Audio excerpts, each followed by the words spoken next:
Bonjour à tous ceux qui se joignent à cet événement spécial sur Facebook concernant le lancement du rapport Roger Bamba. Aujourd'hui, samedi le 30, le 30 janvier. Donc, merci à tous ceux qui sont là. Voici un peu le rapport Roger Bamba. C'est un rapport de 50 56 pages. 56 pages. Donc, nous avons travaillé dessus depuis la fin des élections présidentielles du 18 octobre 2020 en Guinée. Et c'est un rapport qui est unique en son genre. Et vraiment, c'est une nouveauté dans l'environnement sociopolitique guinéen, ce genre de rapport. C'est un rapport qui caractérise le régime du président Alpha Condé du point de vue du droit international. Du droit international. Donc, ce rapport, d'abord, il se dénomme Roger Bamba. Pourquoi nous avons choisi de l'appeler Roger Bamba? C'est parce que, à nos yeux, Roger Bamba symbolise bien un peu là où M. Alpha Condé a conduit notre pays depuis ces 10 dernières années.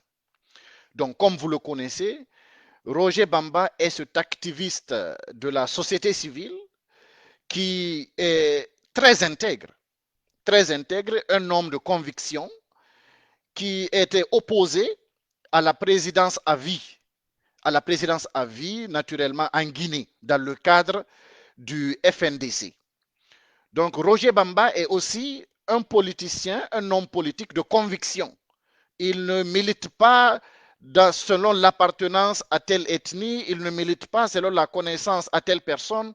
Il s'est joint à un parti d'opposition selon ses propres convictions. Roger Bamba a été arrêté.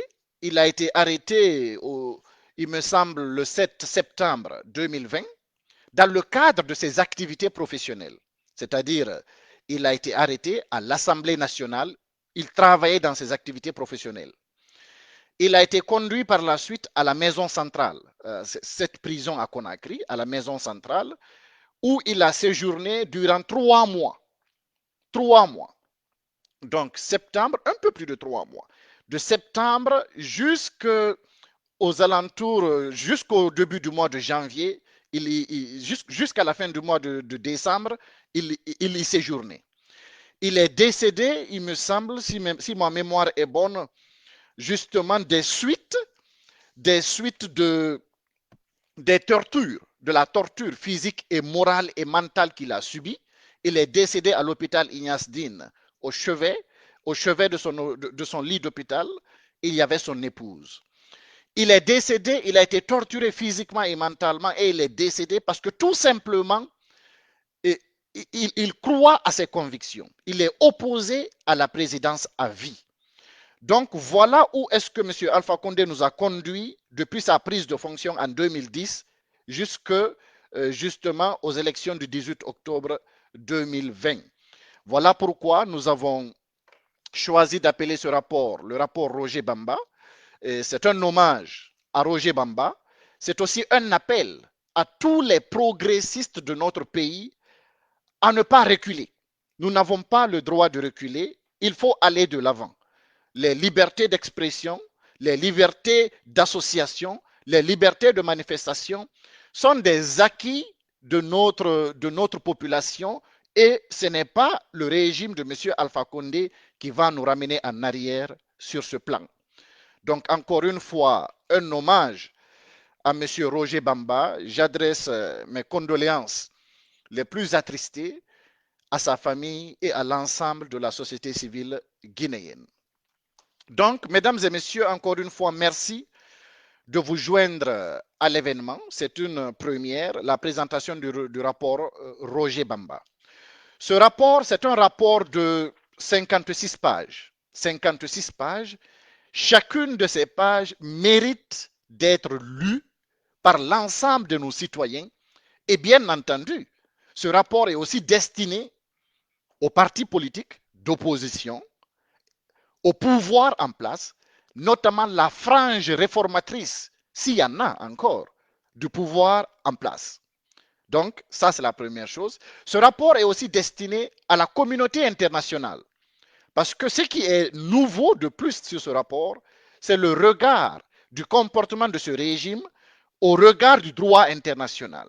Donc, la grande question qui se pose dans ce rapport, c'est pourquoi la communauté internationale laisse faire.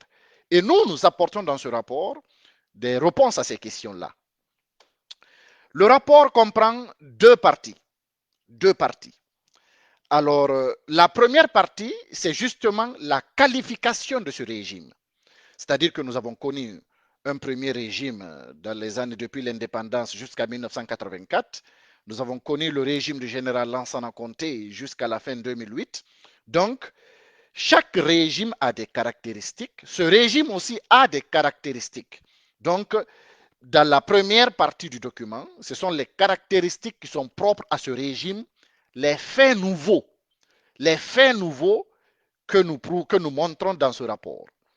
Et puis la deuxième partie, naturellement, c'est la partie qui porte sur les recommandations. Nous avons pensé qu'il y a deux options possibles pour remettre notre pays sur les rails d'une démocratie libérale et apaisée. Il y a deux options possibles. Je vais tout à l'heure partager ces deux options avec vous. Mais sans plus tarder, nous allons très vite survoler. Encore une fois, je ne vais pas me mettre à lire le rapport pour vous. Je vais tout simplement survoler sur chacune des parties les points les plus importants. Hein? Les faits nouveaux, je vais les souligner. Les points les plus importants, je vais les souligner. Par la suite, à la fin totalement de l'événement, je vais publier en ligne ce rapport avec un lien qui vous permettra de le lire et de le télécharger. Donc, en ce moment, vous aurez beaucoup plus de détails. Mais naturellement, dès que je finirai la présentation, il me fera plaisir de prendre vos questions.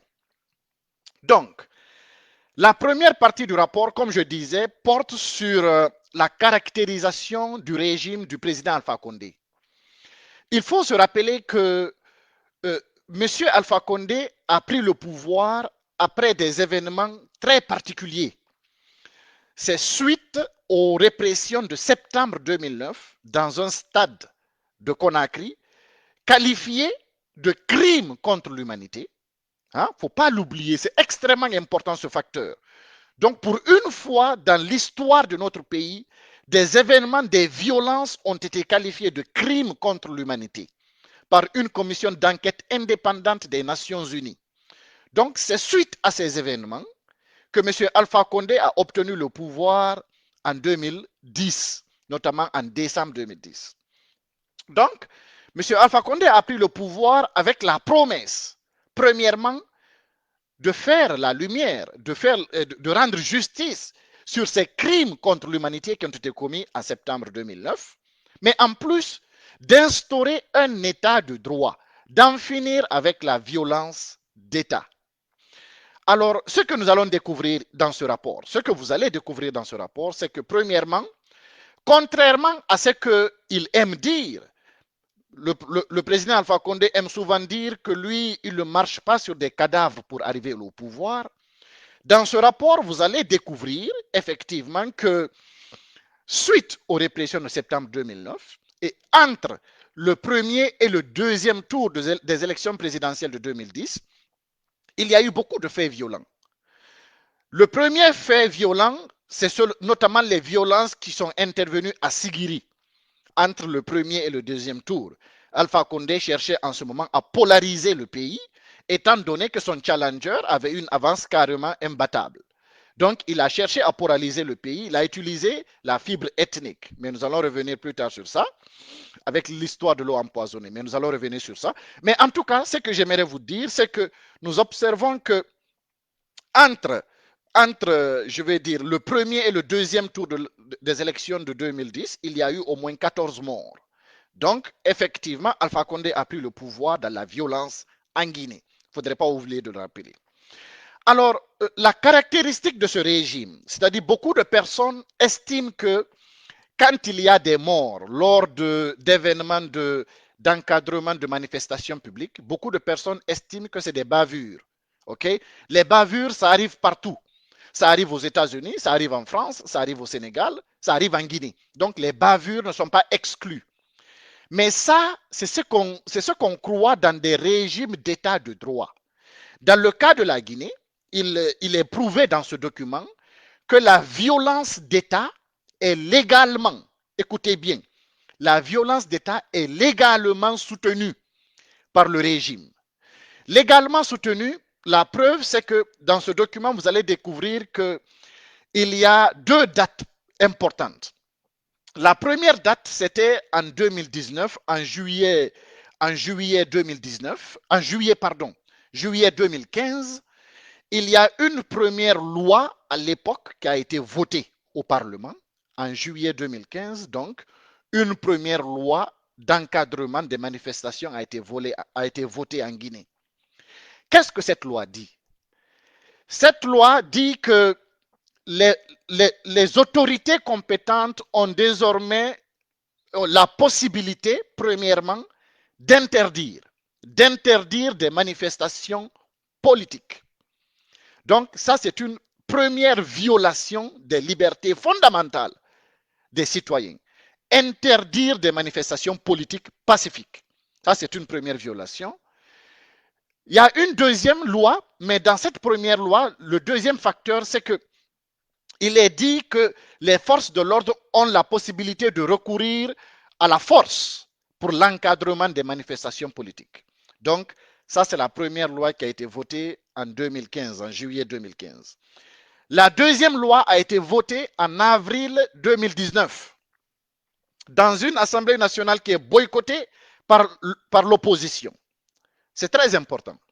Donc, en avril 2019, une deuxième loi est votée dans le Parlement, non seulement qui autorise les forces de l'ordre à utiliser les armes létales pour l'encadrement des manifestations, mais aussi, et c'est là que c'est important, cette deuxième loi dispense totalement les forces de maintien de l'ordre de bavures qui pourraient se produire lors de l'encadrement des manifestations. Donc, en Guinée, aujourd'hui, au moment où nous parlons, par la loi, légalement, le régime autorise les répressions violentes et protège ceux qui tuent les manifestations. Donc, ça, c'est le soutien légal que le régime apporte à la répression dans notre pays. Et naturellement, ce soutien est totalement en violation de toutes les conventions internationales, notamment les principes de base de l'ONU sur le recours à la force et l'utilisation des armes à feu par les responsables de l'application des lois. Donc, c'est une violation flagrante pour une première fois, c'est une violation flagrante des conventions internationales qui s'appliquent. Donc, ça, c'est vraiment le concept dans lequel évolue ce régime. Et qu'est-ce que nous avons observé? Qu'est-ce que nous avons observé au cours des 10 dernières années depuis que M. Alpha Condé a pris le pouvoir? Nous avons observé que vu que légalement, ceux qui répriment sont soutenus et protégés, il y a eu trois types de répression. Trois types de répression. Il y a d'abord eu les répressions qui s'attaquent notamment aux protestations des citoyens dans les zones minières. Je vais revenir tout à l'heure là-dessus. Il y a eu les violences envers les protestations politiques pour la tenue des élections. Je vais revenir tout à l'heure là-dessus. Et puis, il y a eu les violences envers les protestations citoyennes contre la présidence à vie. Donc, au cours des 10 dernières années, systématiquement, le régime a pratiqué la violence d'État envers les citoyens qui usent de leur liberté fondamentale de protester pacifiquement s'ils ne sont pas d'accord. Concernant les zones minières, vous savez que la Guinée, naturellement, c'est l'une des premières sources de revenus du pays. Et vous savez aussi que, malgré tout, la Guinée est l'un des pays les plus corrompus en Afrique de l'Ouest. Et vous savez, naturellement, que les plus grosses corruptions sont dans le secteur des mines et que le régime du président Alpha Condé en fait sa chasse gardée. Donc, nous avons observé qu'au cours des dernières années, systématiquement, Il n'y a pas eu d'autres méthodes qui ont été appliquées. Il n'y a pas eu de concertation, il n'y a pas eu de dialogue. À chaque fois que les populations se sont soulevées dans les régions d'exploitation minière pour protester contre leurs désaccords, par exemple à Saoro en 2011, à Zowota en 2012, à Diéké et à Boké, dans toutes ces zones minières, l'État a immédiatement donné l'ordre aux forces de l'ordre de réprimer. Dans ces répressions, il y a eu au moins une trentaine de morts. On ne parle même pas des blessés. Et justice n'a jamais été rendue. En Guinée, il y a récemment la Cour de justice de la CEDEAO qui a donné raison aux populations de Zogota qui ont été réprimées, mais la justice guinéenne n'a jamais rendu justice pour ces cas de mort, de protestation dans les zones minières. Donc, ça c'est très important de le souligner. C'est une caractéristique du régime du président Alpha Condé. La deuxième observation que nous avons faite, naturellement, c'est lors des manifestations liées à l'organisation des élections. Systématiquement, depuis que M. Alpha Condé est au pouvoir, il n'y a pas eu une élection où il a pris l'initiative par lui-même de les organiser, si ce n'est le double scrutin du 22 mars 2020, mais aucune élection normale, il n'a jamais pris l'initiative de les organiser dans le temps. À chaque fois, il a fallu que la société civile et l'opposition politique manifestent pour que ces élections se tiennent. Et dans ces manifestations de la société civile, le pouvoir a donné autorisation aux forces armées de réprimer dans la violence. Nous parlons ici d'une centaine de morts. Les détails sont dans le rapport. Pour chaque mort, les détails sont dans le rapport. Vous avez des références qui vous permettent d'aller identifier chaque événement. Donc, c'est très détaillé. Je ne fais que survoler. Donc, le pouvoir a systématiquement réprimé les manifestations pour la tenue d'élections. Nous parlons des premières élections législatives en 2013. Nous parlons des élections présidentielles de 2015. Nous parlons des élections locales de 2008, de 2018, de février 2018. Et naturellement, les élections, le double scrutin du 22 mars 2020 et puis l'élection présidentielle du 18 octobre 2020. Les faits nouveaux, parce que par le passé aussi nous avons eu ça en Guinée, mais les faits nouveaux dans ce cas pour le régime du président Alpha Condé, il y a deux faits nouveaux. Premièrement, c'est-à-dire que le niveau de répression a un peu changé. Désormais, le pouvoir en place, dans le cadre d'opérations de maintien de l'ordre, on a observé des jeunes contre-manifestants. On va les appeler des jeunes contre-manifestants qui sont habillés en civil, qui sont escortés par les forces de l'ordre. Quelle est la mission de ces jeunes contre-manifestants? C'est de lyncher. C'est de lyncher les citoyens qui protestent contre, pour la tenue des élections ou contre la présidence à vie. Et puis, de faire des casses de magasins et de biens dans les quartiers qui sont réputés favorables à l'opposition. Donc, nous avons observé beaucoup de magasins, de commerçants qui ont été cassés par ces jeunes contre-manifestants. Il y a aussi eu du lynchage, c'est-à-dire pour une première fois en Guinée, des jeunes qui sont des civils, entre guillemets, escortés par la police, font du lynchage et tuent des gens à terre. Et nous avons même vu des cas où ils ont calciné les gens qui sont couchés à terre. Ça, c'est dans le régime du président Alpha Condé.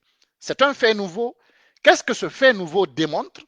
Il démontre que les opérations de répression du régime se sont sophistiquées, ont augmenté en cran et ont atteint un niveau où, possiblement, il y a des milices qui sont intégrées à nos opérations de maintien de l'ordre. Alors, qu'est-ce que ça nous rappelle? Les opérations de ce genre nous rappellent, pour ceux qui ont une idée de ce qui s'est passé au Rwanda dans les années 93 et 94, au Rwanda, ils les ont appelés des milices interwarmées.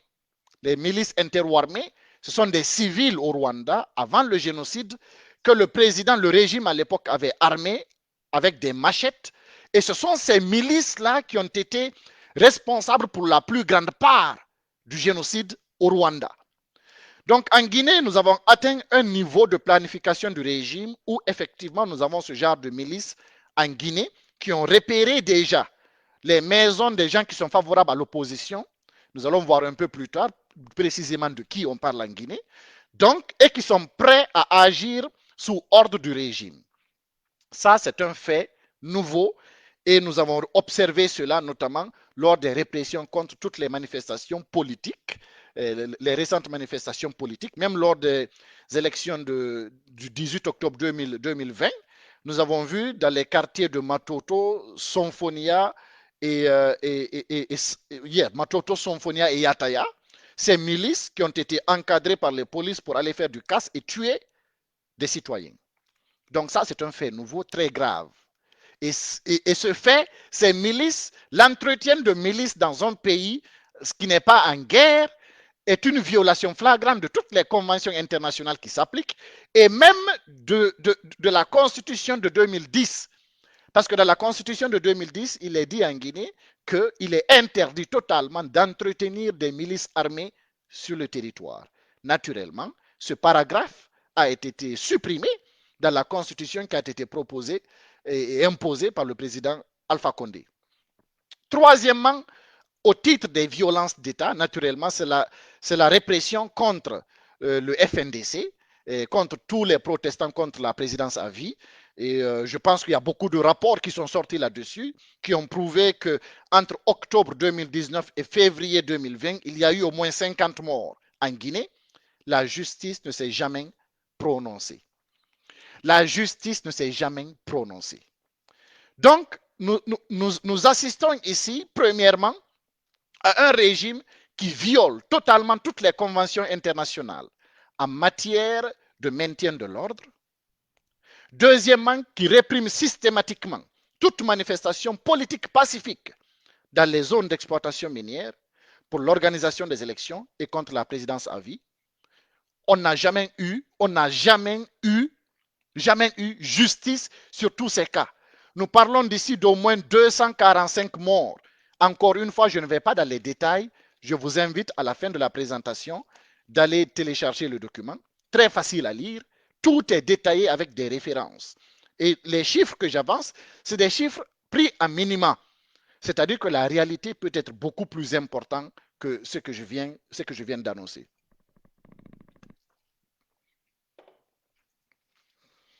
Donc, ça, c'est la première partie. Ça, c'est le premier volet de la première partie.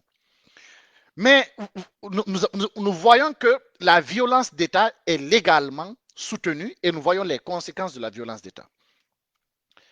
Le deuxième volet de la première partie du rapport porte sur le soutien institutionnel. C'est très important encore une fois. Le soutien institutionnel que l'État apporte à la violence d'État dans notre pays. Vous savez, nous avons connu plusieurs régimes en Guinée.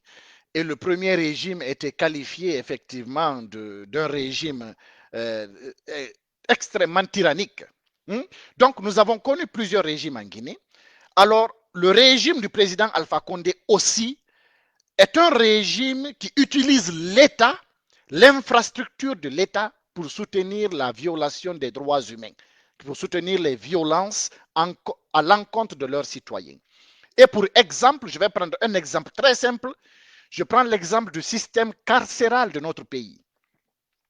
Le système carcéral de notre pays, c'est l'ensemble du système pénitentiaire, donc les prisons, etc. Vous savez que le rôle d'un système carcéral, d'un système pénitentiaire, c'est de notamment sanctionner les personnes qui sont en violation, notamment du droit commun, mais aussi de préparer les prisonniers à leur insertion à la société à la fin de leur pénitence. Donc, c'est ça un système, c'est ça le rôle d'un système pénitentiaire. En Guinée, ce que nous avons observé depuis que le président Alpha Condé est au pouvoir, c'est que le système pénitentiaire est utilisé à des fins uniquement de répression contre les dissidents et les opposants politiques. N'est-ce pas? Donc, il y a plusieurs faits nouveaux sur ce point. Le premier fait nouveau, c'est la surpopulation carcérale du pays. Donc, entre 2015 et 2019, disons qu'à 2019, il a été observé que pour un pays qui a une capacité carcérale de un peu plus de 2500 places dans le système carcéral de notre pays, 2500 places dans les 33 prisons du pays, il y avait une population de près de 5000 prisonniers. Hein? Donc, nous avons une capacité carcérale de 2500 prisonniers et on nous met plus de 5000 prisonniers. Donc, c'est ce qu'on appelle une surpopulation carcérale qui joue au détriment des prisonniers qui ne peuvent plus être entretenus comme il se doit. Ça, c'est la première chose.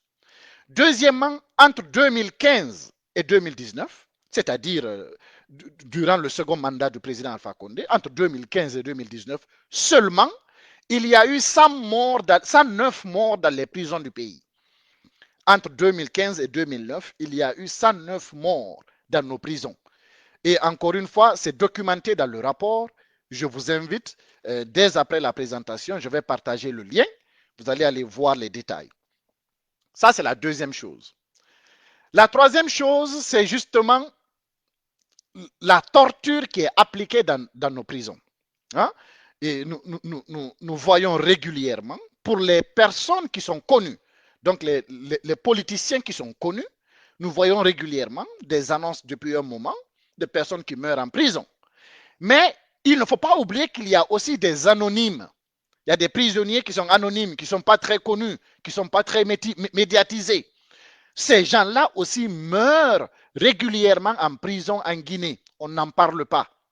Mais pour ceux qu'on en parle, je vais me rendre à la page 27 du rapport. Voilà. Pour ceux qu'on en parle, j'aimerais simplement évoquer leur nom, c'est très important. Nous parlons aujourd'hui de prisonniers politiques, des prisonniers, des personnes qui sont mises en prison parce que tout simplement elles sont opposées au président Alpha Condé. Vous avez Ismaël Condé, le vice-maire de la commune de Matam, un vice-maire, un élu du peuple qui croupit en prison. Vous avez Oumar Silla. Oumar Silla, il me semble que c'est celui-ci qu'on appelle Foneke Mengue, qui a été récemment encore dans un procès injustement condamné à la prison. Et il est régulièrement harcelé pour des affaires judiciaires. Parce que tout simplement, ils sont opposés au président Alpha Condé. Vous avez Ibrahim Diallo du FNDC qui est aussi régulièrement harcelé. Vous avez Alpha Souma, qui est membre du FNDC qui est en prison. Vous avez M. Étienne Soropogui, un politicien qui fait partie de l'opposition, notamment de l'ANAD, la coalition qui a affronté M. Alpha Condé au 18 octobre, lors des élections du 18 octobre, qui croupit en prison parce que tout simplement il est opposé. Il est opposé au président Alpha Condé. Vous avez Mamadi Condé, le jeune homme qu'on appelle Madik, qui croupit en prison parce que tout simplement il a rejoint le parti d'opposition à M. Alpha Condé. Vous avez Souleymane Condé, qui est membre du FNDC, qui est en prison, tout simplement parce qu'il est opposé à la présidence à vie en Guinée. Et c'est encore plus grave. Monsieur Chérif Ba, ex-gouverneur de la Banque centrale, vice-président du principal parti d'opposition, qui est en prison, qui est en prison aujourd'hui en Guinée parce qu'il est opposé à monsieur Alpha Condé. Vous avez Ousmane Gawal Diallo, responsable de l'UFDG, qui est en prison parce qu'il est opposé à Alpha Condé. Vous avez M. Selou Baldé de l'UFDG qui est en prison parce qu'il est opposé à M. Alpha Condé. Vous avez Abdoulaye Ba, qui est membre d'un parti d'opposition qui est aussi en prison parce qu'il est opposé à Alpha Condé. Vous avez un monsieur Saïkou Yaya Diallo, qui est responsable juridique du FNDC, qui est aussi en prison. Sans compter que tous ceux qui sont régulièrement harcelés, monsieur Abdourahmane Sadon du FNDC, monsieur Sekou Koundouno du FNDC, qui sont régulièrement harcelés par le système judiciaire et carcéral du pays. Donc, ça c'est le troisième fait nouveau.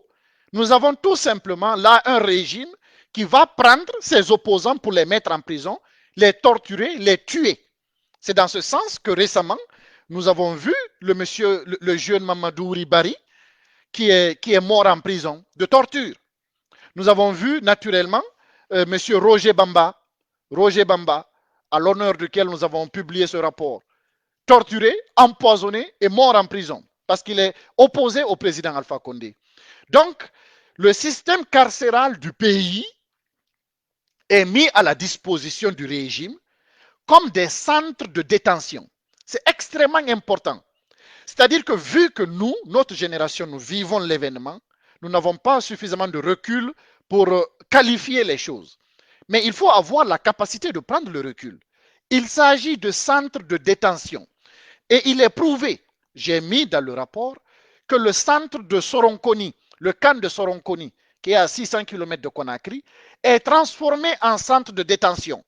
J'utilise les vrais mots, centre de détention.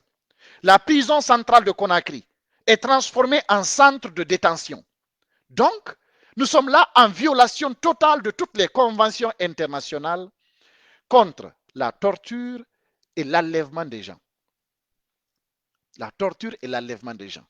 Et ça, c'est quelque chose de nouveau aussi avec ce régime. Le quatrième fait nouveau, avec ce régime, et c'est documenté dans le rapport, nous assistons à des enlèvements de masse, c'est-à-dire des disparitions forcées. Il y a une convention internationale contre les disparitions forcées.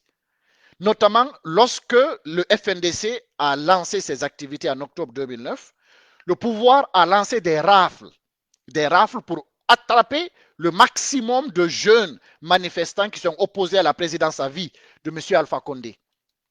D'accord? Ils les ont raflés et ils les ont amenés à 600 km de Conakry, dans le camp de Soronkoni, où ils ont suivi des tortures. C'est des enlèvements forcés parce que ces personnes n'ont aucun accès à leurs parents. Leurs parents n'ont aucun accès à ces jeunes. Personne ne savait où ils sont. Jusqu'au jour où ils ont été libérés à quelques dizaines de kilomètres de Conakry, personne ne savait. Ni leurs parents, ni leurs avocats n'avaient accès. Et le pouvoir n'a jamais voulu communiquer sur leur sort. Donc, nous sommes là aussi en violation totale des conventions internationales contre les disparitions forcées. Donc ça, c'était le quatrième fait nouveau.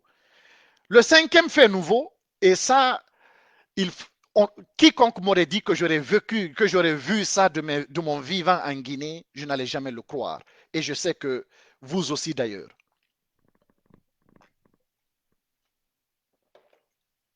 Excusez-moi. Le cinquième fait nouveau, dans ce cadre, dans le soutien institutionnel du régime à la violence d'État, porte sur la mercantilisation, écoutez bien, porte sur la mercantilisation de notre système carcéral. Il s'agit de quoi?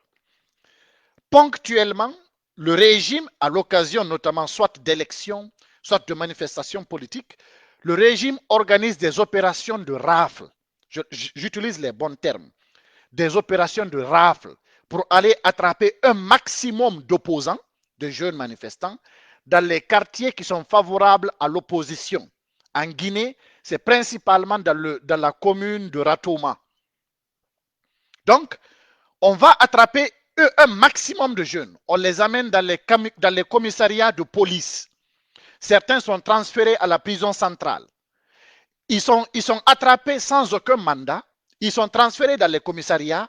Et ce que nous observons au fur et à mesure, c'est que les policiers, les gendarmes et les responsables des systèmes pénitentiaires en Guinée font du marchandage.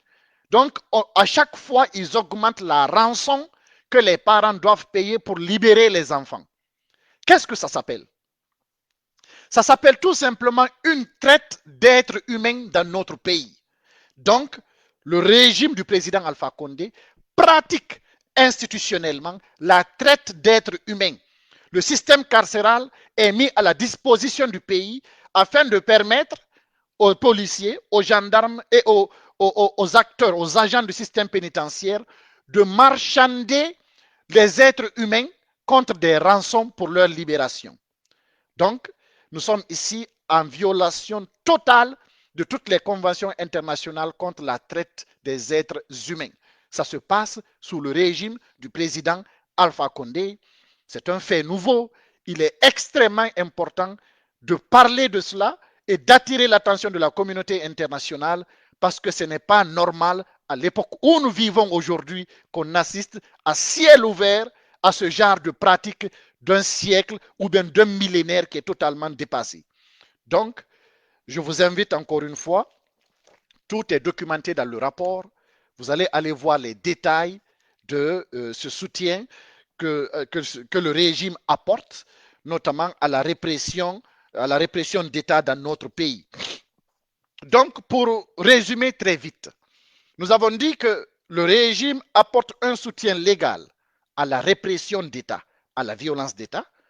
Hein? Nous avons énoncé les deux lois qui sont le cadre de cette violence d'État et nous avons vu les conséquences lors des répressions dans les zones minières, lors des répressions pour la tenue des élections, lors des répressions contre la présidence à vie. Nous avons vu les conséquences. Nous avons vu les nouveautés. Le régime montre en sophistication parce que désormais, il y a des milices qui accompagnent, les milices civiles qui accompagnent les forces de maintien de l'ordre pour faire du lynchage et du cassage des biens et des magasins des personnes réputées être membres de l'opposition. OK? Deuxièmement, nous avons dit que le régime apporte un soutien institutionnel à la répression d'État. Nous l'avons prouvé avec le système carcéral du pays, premièrement, qui est surpeuplé, deuxièmement, qui torture et qui tue. Seulement entre 2015 et 2019, il y a eu plus de 109 morts. Et ça, c'est les morts connues. Hein, ça peut être beaucoup plus que ça. Nous avons parlé des opposants qui sont détenus. Nous allons citer leurs noms. Nous avons parlé des anonymes, malheureusement, dont personne n'en parle, qui sont autant nombreux qui sont autant nombreux et importants que les opposants dont nous avons parlé. Nous avons parlé de la mercantilisation du système pénitentiaire, du système carcéral du pays, qui est une traite d'êtres humains en violation flagrante de toutes les conventions internationales. Donc, nous avons en face un régime qui soutient légalement et institutionnellement la violence d'État. Ce type de régime, c'est par exemple le régime d'apartheid à l'époque de l'apartheid en Afrique du Sud, les régimes au Cambodge, je ne sais pas, les Khmers rouges au Cambodge, c'est ce genre de régime qu'il s'agit. Okay? Nous ne parlons même pas de régimes en Afrique qui sont très sales. Nous ne parlons pas du Congo-Brazzaville, nous ne parlons pas de l'Angola. C'est des régimes forts, très sales, mais qui n'ont pas atteint un niveau aussi dangereux que celui que nous connaissons aujourd'hui. Le seul régime que je vois qui ressemble à celui que nous parlons aujourd'hui, c'est celui du Rwanda, à l'époque du président qui avait fait le génocide au Rwanda. Donc, c'est extrêmement important les faits nouveaux que j'avance dans ce rapport. Finalement, pour cette dernière partie, nous avons parlé du soutien de cette première partie, nous avons parlé du soutien légal et institutionnel, mais ce n'est pas tout. Ce n'est pas tout, et je sais que vous le savez autant que moi. Nous avons en face de nous aussi un régime qui fait des discours de haine à l'emporte-pièce, qui fait des discours de haine de manière systématique. Donc, c'est un régime qui soutient les discours de haine au plus haut sommet de l'État. C'est important de s'attarder un moment là-dessus. Hein? Donc, c'est important de s'attarder un moment là-dessus. Les discours de haine, qu'est-ce que j'appelle discours de haine? Ce sont les discours qui mettent l'accent sur l'ethnocentrisme dans notre pays. En Guinée, nous avons une histoire politique qui est très complexe depuis le premier régime. Depuis le premier régime a utilisé le ressenti ethnique pour des raisons politiques. On se rappelle tout au long du premier régime tous les complots soi-disant Peul qui ont été énoncés et qui ont servi d'alibi pour justement massacrer des cadres Peul et non Peul dans le pays. Donc, ce n'est pas la peine de s'attarder là-dessus. Donc, mais le premier régime a utilisé la question ethnique à des fins politiques pour réprimer. Donc, les discours de haine à l'époque, quand on parlait de complot Peul, on commençait déjà à l'époque à créer un ressenti ethnique dans notre pays. Ça, c'est un. Le deuxième régime, avec l'arrivée du général Lansana Conté au pouvoir en 84, Le deuxième régime aussi a utilisé le discours ethnique, ok, notamment en 85, avec le coup d'État de Diarra, le coup Diarra. À l'époque, le général Lansana Conté, il était colonel, le colonel Lansana Conté avait appelé le coup Diarra le coup des Malinqués. Donc, il avait appelé le coup des Malinqués et il s'en est suivi naturellement des détentions, des meurtres et des pillages de magasins qui appartiennent au cadre malinqué dans le pays. Donc, cette question de coup Diarra, de coup d'État des Malinqués, a aussi créé un ressenti ethnique dans notre pays. C'est très important de le souligner. Et puis, naturellement, pour le cas de M. Alpha Condé, M. Alpha Condé, son cas est très particulier. Il a officiellement commencé à flirter avec les discours de haine à l'époque de la première élection multipartite de notre pays en Guinée, c'était en 1993. À l'époque, M. Alpha Condé avait dit, si je me rappelle bien, quiconque, n'importe quel malinqué qui vote pour Lansana Conté est un bâtard. Donc, c'est là qu'il a commencé ses discours de haine en Guinée. Donc, selon lui, dans ce discours, un malinqué ne doit pas voter pour un soussou. Un malinqué qui voterait pour un soussou serait un bâtard. Donc, c'est à l'époque qu'il a commencé à flirter avec les discours de haine. Puis, nous sommes arrivés à l'élection présidentielle de 2010. L'élection présidentielle de 2010, c'est intéressant parce que nous avons au deuxième tour un candidat, Selou Dalen Diallo et M. Alpha Condé. Le premier caracole au-dessus des sondages et arrive au deuxième tour avec près de 45% des voix. D'accord? Donc, la seule technique que M. Alpha Condé a utilisée pour vouloir changer le cours de ces élections, il a encore une fois joué sur la fibre ethnique à fond. On se rappelle notamment du discours tout sauf un peu, entre le premier et le deuxième tour, tout sauf un peu. On se rappelle de l'affaire de l'eau empoisonnée en Guinée. Extrêmement important, un fait marquant dans l'histoire politique de notre pays. Donc, entre le premier et le deuxième tour, à Conakry, lors d'un meeting, le parti au pouvoir, le parti de M. Alpha Condé accuse le parti de Selou Dalen Diallo d'avoir empoisonné l'eau que les militants du RPG ont bu lors de leur meeting. C'est quand même extraordinairement étrange que le parti qui est à 44% des voix aille empoisonner de l'eau d'un parti qui avait à peine 20% des voix. Donc, cette affaire de l'eau empoisonnée a créé un ressenti ethnique énorme dans le pays et a servi d'alibi dans les régions de Sigiri et de Kissidougou où il y a eu des violences ethniques. Il y a eu un mort et surtout pour la première fois dans l'histoire de notre pays, nous avons assisté à l'exode des Peuls qui vivent à Sigiri et à Kissidougou pour aller se réfugier dans des régions où ils sont beaucoup plus en sécurité. Ça, c'était la première fois et c'est à l'occasion de discours de haine tenus par M. Alpha Condé. Donc, ça, encore une fois, à la rigueur, on peut se dire, OK, pour la conquête du pouvoir, donc M. Alpha Condé a utilisé des discours de haine. À la rigueur, si ça se limitait là, on allait dire que bon, il voulait juste accéder au pouvoir. Mais qu'est-ce que nous avons découvert au cours des 10 dernières années depuis que M. Alpha Condé est au pouvoir? Premièrement, ça n'a pas cessé. Parce que dès qu'il est arrivé sur le plan économique, M. Alpha Condé s'est immédiatement attaqué aux commerçants Peul. Immédiatement attaqué aux commerçants Peul. Il a une rhétorique très connue sur l'histoire des commerçants. Il qualifie ces gens de personnes qui ne sont pas des entrepreneurs. On se rappelle encore de lorsqu'il a dit que les commerçants sont comme des tortues, il faut mettre le feu au derrière pour que ces gens se bougent. On se rappelle encore du discours qu'il a tenu lorsque l'inflation augmente au pays. Et ça, c'est important. À chaque fois que l'inflation augmente au pays, le régime, M. Alpha Condé en tête, lance des slogans soi-disant que ce sont les commerçants Peul qui augmentent les prix des denrées sur le marché.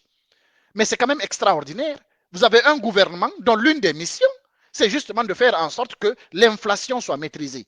Et lorsqu'il n'arrive pas à maîtriser l'inflation, on accuse des commerçants Peul comme étant les responsables de l'augmentation des prix sur les marchés. Naturellement, ça crée un ressenti. Ce n'est pas quelque chose d'innocent. Ça crée un ressenti contre la communauté Peul, ça crée un ressenti ethnique au sein de la communauté Peul. Le rapport que nous publions documente ces discours de manière très concrète. Et puis sur le plan économique, pour aller très vite, récemment, depuis les élections de octobre 2018, à quoi nous avons assisté? Monsieur Alpha Condé a unilatéralement fermé les frontières entre la Guinée et le Sénégal et la Guinée et la Sierra Leone. Unilatéralement. Ça, c'est un. La raison pour laquelle il a fermé ses frontières, c'est parce qu'il perçoit le Sénégal et la Sierra Leone comme étant des menaces, parce que tout simplement, non seulement les populations immigrées guinéennes qui vivent dans ces deux pays, majoritairement, ce sont des Peuls. Deuxièmement, ce sont les commerçants Peuls qui détiennent la majorité du commerce entre la Guinée et le Sénégal et la Guinée et la Sierra Leone. Donc, pour ces simples raisons ethniques, le président Alpha Condé ferme les frontières entre la Guinée et le Sénégal et la Guinée et la Sierra Leone. Et encore une fois, en totale violation de l'article 59 du traité de la CEDEAO sur la libre circulation des biens et des personnes. C'est quand même incroyable. Pour des raisons ethniques. Puis, sur le plan, j'ai envie de dire, de l'administration publique, nous avons vu depuis l'arrivée de M. Alpha Condé à quoi nous avons assisté. On croyait que ce monsieur voulait simplement accéder au pouvoir et que par la suite, nous allons observer une bonne gouvernance. Tout au contraire. Nous avons observé ce qu'on appelle dans le jargon en Guinée la manincanisation de l'administration publique. Ok? Ce n'est pas un secret pour personne. Aujourd'hui, si vous êtes sous Peul, forestier, vous ne pouvez pas accéder à l'administration publique guinéenne. Vous ne pouvez même pas rêver d'atteindre certains postes dans le pays parce que tout simplement, il y a une politique qui vient de haut qui veut explicitement que tous les postes stratégiques du pays soient détenus par des malinqués. En tout cas, qu'on ségrègue et qu'on exclue tous les Peuls, les Soussous et puis les forestiers de ces postes stratégiques. Donc ça, c'est la manincanisation de l'administration publique et c'est en totale violation de l'article 2 de la Charte africaine des droits de l'homme et des peuples, ainsi que de la Convention internationale sur l'élimination de toutes les formes de discrimination raciale et le pacte international relatif aux droits civils et politiques. Voilà. Donc, la politique au sein de l'administration et de la gouvernance de M. Alpha Condé est à nouveau en violation totale de plus de 3 conventions internationales sur les droits humains. Hein? Nous parlons ici du régime du président Alpha Condé. Toujours sur le plan social. Sur le plan social, c'est très important. On a à se demander, mais qu'est-ce que M. Alpha Condé a contre des communautés spécifiques de notre pays? Dès qu'il a pris le pouvoir en décembre 2010, il a lancé une opération de haute envergure au Fouta Djallon. Cette politique est appelée le Mandin Djallon. M. Alpha Condé a cherché à inculquer la haine au Fouta Djallon. Il a apporté un soutien logistique, financier et politique et a encouragé les descendants de ceux qu'on appelle les anciens auxiliaires aux anciens nobles du Fouta. Le Fouta était, avant la colonisation, une région où le système social est organisé en castes. Il y avait les nobles et leurs auxiliaires.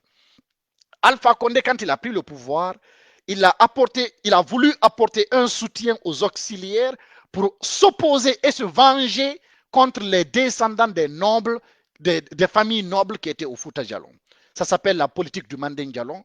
Dans le rapport que j'ai, vous pouvez aller, c'est clairement explicite et c'est extrêmement dangereux. Parce que, comme je vous le dis, au fur et à mesure, nous nous rapprochons d'un contexte génocidaire dans notre pays.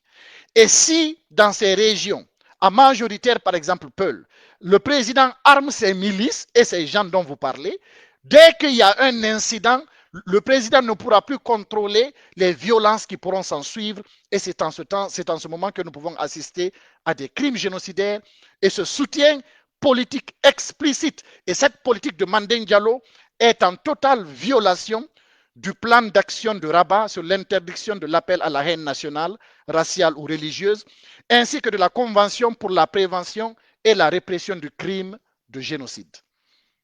Donc, on se comprend très bien. Nous avons dit dans la première partie de ce rapport, premièrement, le pouvoir apporte un soutien légal. C'est documenté. Il y a 2 lois qui encadrent les manifestations. Donc, deux lois. Un soutien légal pour la répression et la protection des criminels. Aucun criminel ne peut être menacé en Guinée parce que ces lois les protègent. Le régime du président Alpha Condé. Les conséquences de ces 2 lois, nous les avons vues, les répressions systématiques au niveau de toutes les protestations civiles dans les zones minières, de toutes les protestations contre la tenue des élections, de toutes les protestations contre la présidence à vie. Nous avons assisté à des centaines de morts, la justice ne s'est jamais prononcée et nous avons vu une sophistication des opérations de répression parce que désormais, le pouvoir a des milices civiles qui s'apparentent aux milices interwarmées au Rwanda des années 93 qui ont commis le génocide.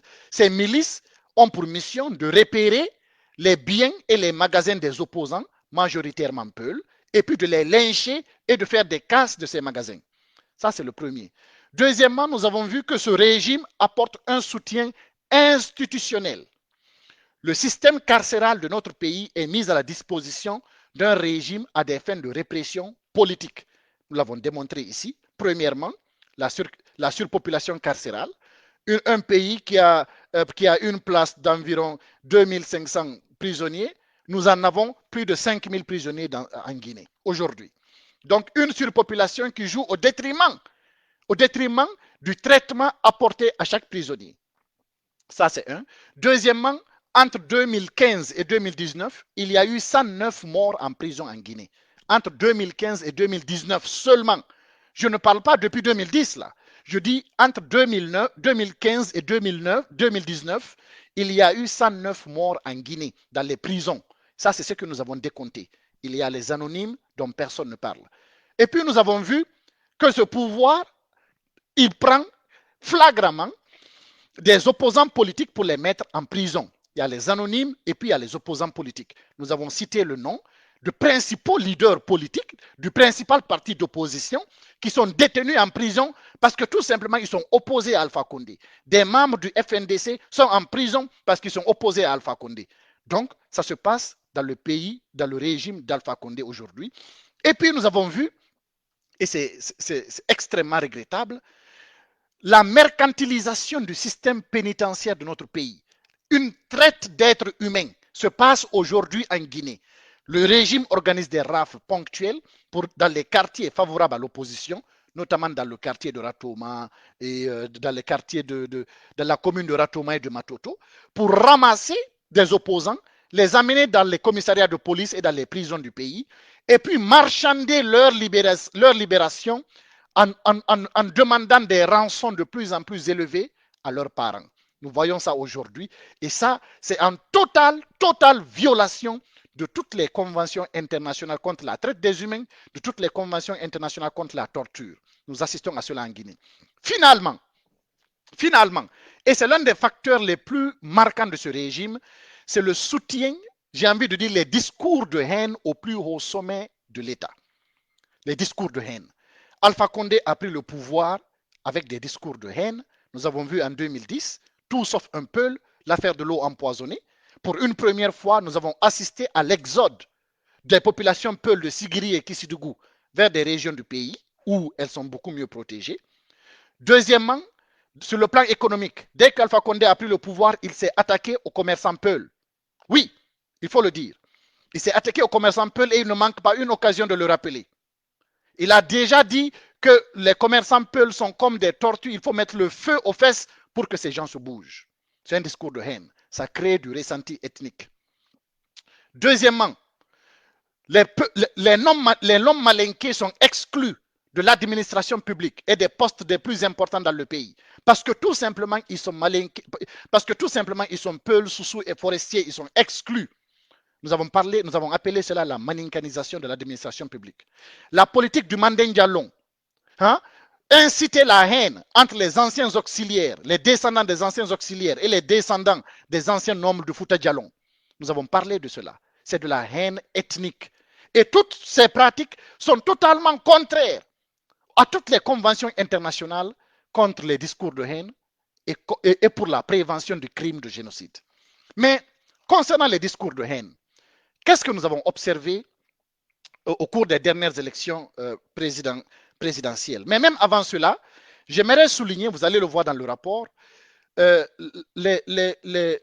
notamment le rasage, le déguerpissement qui a été décidé par le président Alpha Condé en février, entre février et mai 2019, des quartiers de Kapororaï, de Kipé-2, de Demisses et de Dar es Salaam. OK?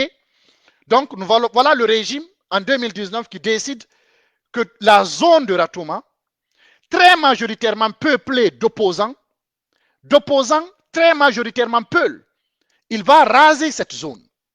Donc, même s'il y a des raisons objectives de le faire, mais il faut absolument, il faut suivre une démarche. Sinon, ça va créer un ressenti ethnique. Et ce ressenti ethnique, il a été renforcé par les opérations de déguerpissement de cette zone. Donc, qu'est-ce que nous avons observé au cours des élections présidentielles du 18 octobre 2020 en Guinée sur la question de l'ethnocentrisme? Nous avons un candidat, d'une part, qui sillonne tout le pays, qui proclame des discours d'unité, de réforme, le candidat Cellou Dalein Diallo. De l'autre côté, nous avons un président de la République sortant, okay, qui, dans son palais à Sékou Touré, fait des discours virtuels avec ses militants qui sont basés à Kankan et ses militants de Sigiri. Dans le discours qu'il a tenu avec les militants qui sont basés à Kankan, la date figure dans le rapport, mais qu'est-ce qu'il a dit ce jour-là? Il a dit à ses militants mobilisés à Kankan, rappelez-vous très bien, ne votez pas pour... Si vous votez pour un candidat malinqué qui n'est pas moi, c'est comme si vous votez pour Cellou Dalein Diallo. Qu'est-ce que ça veut dire? En filigrane, ça veut dire tout simplement qu'un malinqué ne peut pas voter pour un Peul. C'est un discours de haine. Suite aux critiques qu'il a subies, quelques jours plus tard, il a tenu un discours avec ses militants de Sigiri. Qu'est-ce qu'il a dit? Non seulement il a répété la même chose, mais il a dit à ses militants de Sigiri, cette élection, ce n'est même pas une élection, c'est comme si nous sommes en guerre. OK? C'est comme si nous sommes en guerre. Et lorsqu'il a prononcé ces discours ont été suivis par des faits, par des actes. Il y a eu des morts, il y a eu des casses. Les Peuls de Kisudougou, de Sigiri, ont été obligés, encore une fois, de faire de l'exode pour quitter la région parce que tout simplement le président de la République a appelé à la haine et à la violence ethnique. Ça, c'est les discours qu'il a tenus à Sigiri et à Kankan. Mais ce n'est pas tout. Le plus grave, c'est qu'il a tenu un discours à Koya vers la fin de la campagne présidentielle. Il me semble que ce discours, il a tenu le 10 octobre. Il a tenu ce discours le 10 octobre à Koya avec le premier ministre Kassori Fofana. Il est venu dire quoi aux jeunes de Koya?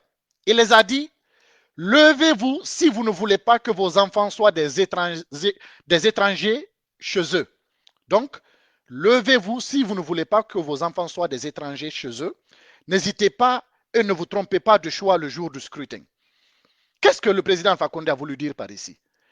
Il a voulu dire aux populations de la Basse-Côte que les Peuls sont des étrangers en Basse-Côte et que les populations de la Basse-Côte doivent chasser les Peuls de cette région.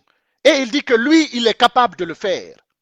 Donc, ça crée naturellement un ressenti ethnique, ça crée de la violence ethnique, ça crée de l'ethnocentrisme dans le pays. Et ces discours ont été suivis à Kindia même et à Koya ont été suivis par des actes. Dès qu'il a été élu président, concrètement, quand il s'est imposé après la répression, en récompense à la région, il est allé s'attaquer aux commerçants qui évoluent à Kindia, dont l'un d'entre eux est le président de la coordination de Fouta Djallon. il est allé s'attaquer au centre commercial sans loi à Kindia pour vider les gens, soi-disant parce que le commerçant n'est pas en conformité. Il est allé s'attaquer à d'autres, à Dubreka et à Koya, des commerçants Peul. Donc, sur la question ethnique, c'est extrêmement dangereux. Nous avons un président de la République, non seulement qui a accédé au pouvoir suite à des discours ethniques, mais de plus, qui se maintient au pouvoir avec des discours ethniques, et plus grave, qui applique des politiques ethnocentristes. Et il évoque maintenant des discours de nettoyage ethnique. Parce que quand on dit de chasser les Peuls d'une région, quand on dit de considérer des Peuls comme des étrangers en basse-côte, c'est un discours de nettoyage ethnique, donc c'est un discours génocidaire. Voilà pourquoi, au bout de cette première partie, naturellement, je tire la sonnette d'alarme. La sonnette d'alarme, je la tire non seulement pour nous, les Guinéens, qui savons ce qui se passe, mais aussi au niveau international.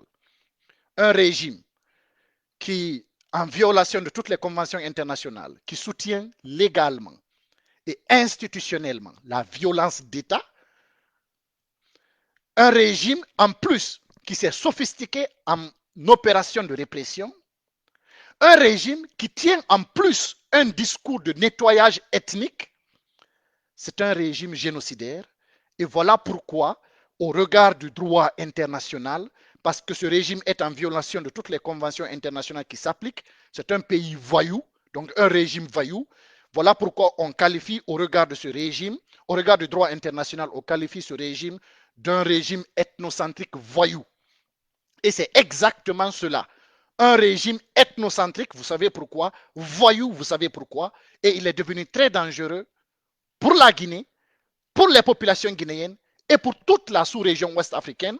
D'ailleurs, vous n'êtes pas sans savoir que le président de la Sierra Leone a tiré la sonnette d'alarme. Hein? La Sierra Leone, le Libéria et la Côte d'Ivoire sont des pays qui ont connu la guerre civile. Hein? C'est des pays qui, depuis le début des années 90 jusqu'aux années 2000, début 2000, étaient dans la guerre civile. C'est des pays qui ont connu des centaines de milliers de morts, des centaines de milliers de déplacés. OK? Donc, tous ces pays, jusqu'à présent, considèrent la Guinée comme un point d'ancrage. Parce que la Guinée était un pays stable où, techniquement, on peut dire qu'il n'y a pas de risque de guerre civile. Donc, la Guinée était un point d'ancrage pour ces trois pays. Aujourd'hui, peut-être certains ne le savent pas, mais il est évident qu'aujourd'hui, il y a des rébellions qui se forment, qui sont en train de se former pour venir protéger les populations guinéennes. Donc, si jamais il y a un conflit en Guinée, c'est toute cette région qui risque de s'embraser. Voilà une raison importante, en plus de la raison humanitaire interne propre à la Guinée, qui doit dicter à la communauté internationale l'importance d'intervenir en Guinée. Ça, c'est la première chose. Deuxièmement, nous parlions ici des frontières sud de la Guinée. Au nord, nous avons le Sénégal, nous avons le Mali, des pays frontaliers de la Guinée. Le Sénégal, il est vrai qu'il n'est plus en conflit avec la Casamance, mais n'oubliez pas quand même qu'il a connu ce conflit et que le conflit est aujourd'hui gelé seulement depuis le début des années 2000. C'est un conflit gelé. Et puis le Mali. Au nord du Mali, nous avons le Sahel. La communauté internationale est présente au Sahel. Nous connaissons la question djihadiste.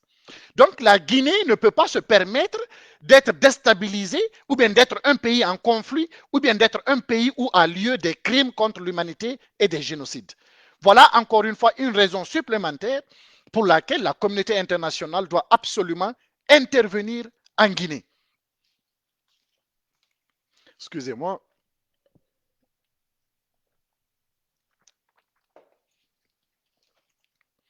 Donc, nous avons parlé ici de la première partie du rapport Roger Bamba. Pour ceux qui ne le savent pas, après la présentation, vous allez pouvoir accéder au rapport. Un rapport de 56 pages. Ça fait 3 mois que nous travaillons dessus. Il contient des références très précises. Vous pouvez aller voir les références. Et puis, c'est un rapport concret. C'est un rapport qui qualifie le régime au regard du droit international. Ça n'avait pas encore été fait. Donc, c'est un rapport extrêmement important. Et comme je vous dis, ce n'est que la première partie.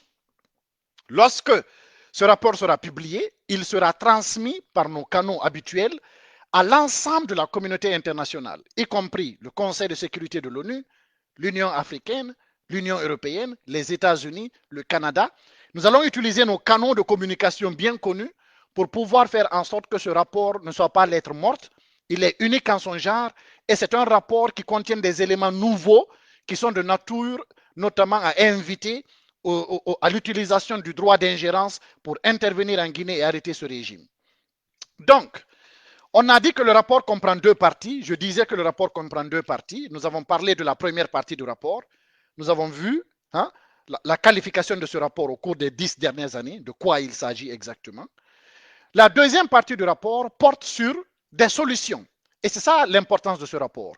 Ce n'est pas un rapport qui regarde de l'arrière et qui ne fait que critiquer. C'est un rapport qui regarde de l'arrière, qui dit les choses telles qu'elles sont, et puis qui se tourne de l'avant pour dire voici les possibles avenues qui existent. Donc la première chose, pour nous, le principal risque qui se pose aujourd'hui à la Guinée, c'est un risque de crime génocidaire qui se pose en Guinée. Et nous avons les éléments qu'il faut pour qualifier cela, pour justifier cela dans ce rapport. Et je pense que j'ai pu partager ce risque avec vous. Il est totalement plausible et probable aujourd'hui. Il y a un risque de nettoyage ethnique, donc de génocide dans notre pays. Ça, c'est un. Donc, pour éviter ce risque de génocide, qu'est-ce qu'il faut? Quelles sont les recommandations que nous faisons? Nous faisons des recommandations, naturellement, à la classe politique guinéenne, mais aussi à la communauté internationale. Donc, je vais me rendre à la page 37. À la page 37 de ce rapport, c'est là que figurent effectivement, voilà, les différentes recommandations. La première recommandation, naturellement, c'est de mettre un terme à l'impunité contre les crimes contre l'humanité dans notre pays. C'est très important. Excusez-moi, je vais juste fermer la fenêtre parce que j'ai le soleil qui me frappe ici. Un instant, s'il vous plaît, ne quittez pas.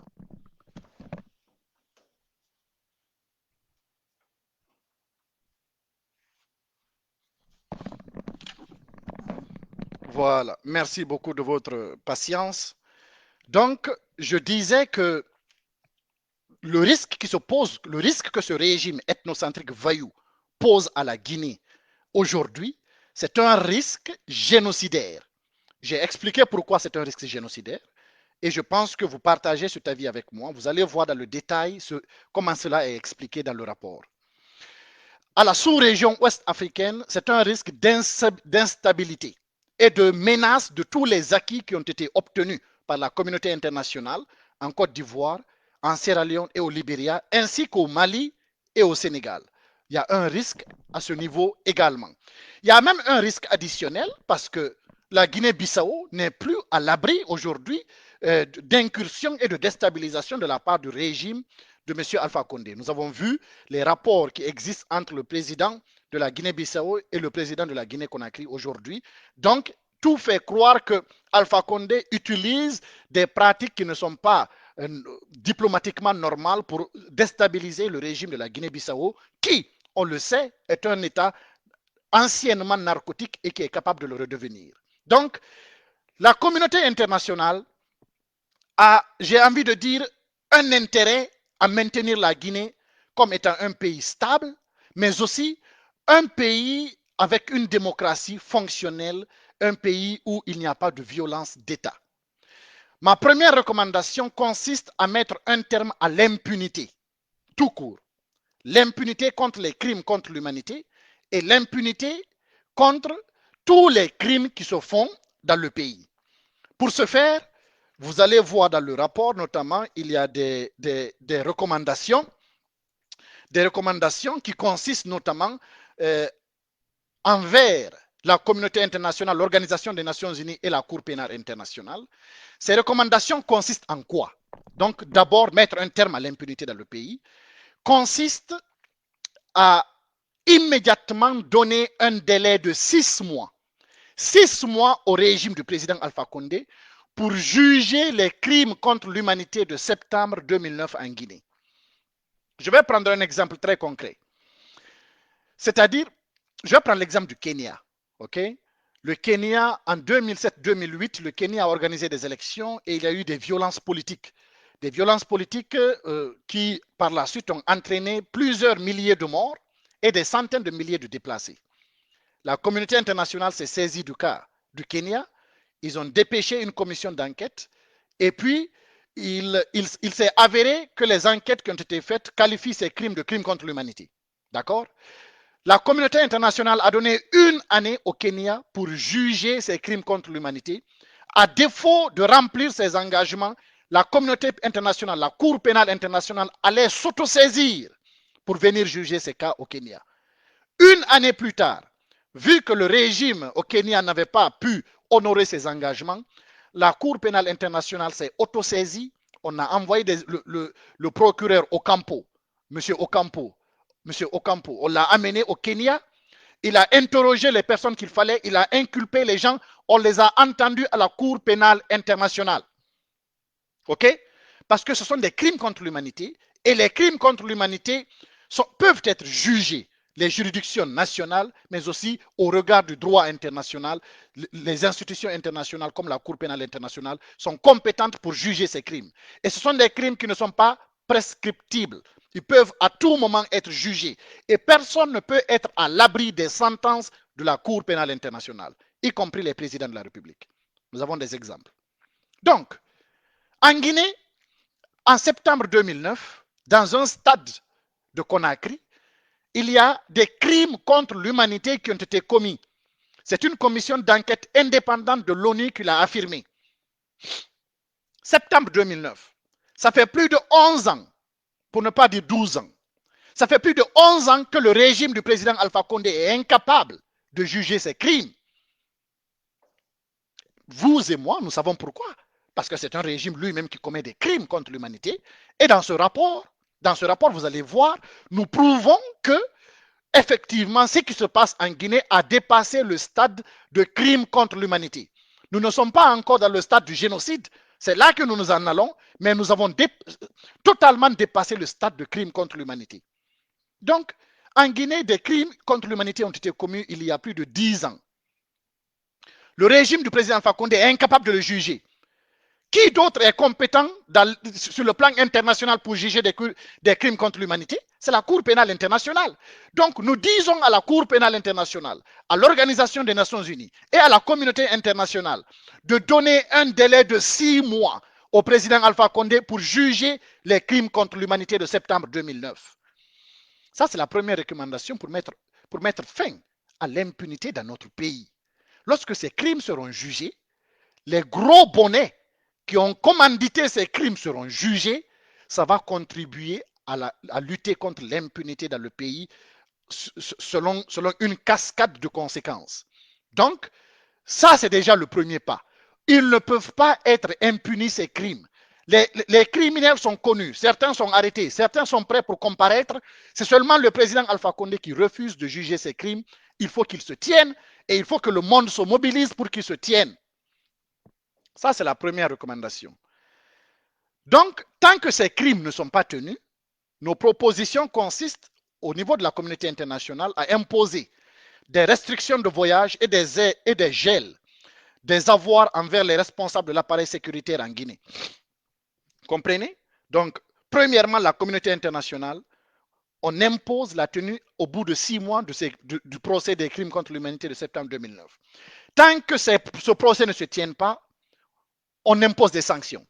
On impose des sanctions. On impose des sanctions.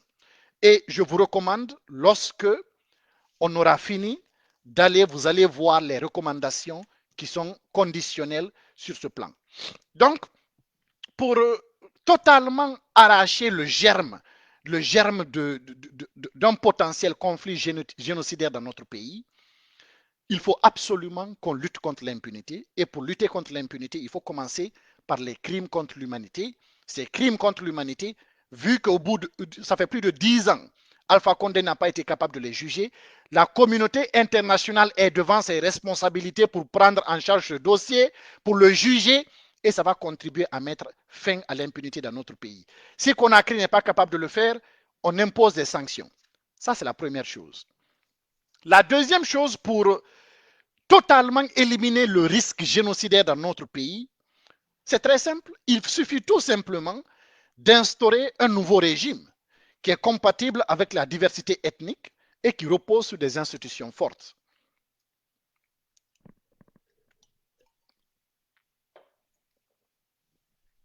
Donc, pour lutter contre le risque de génocide, premièrement, on lutte contre l'impunité.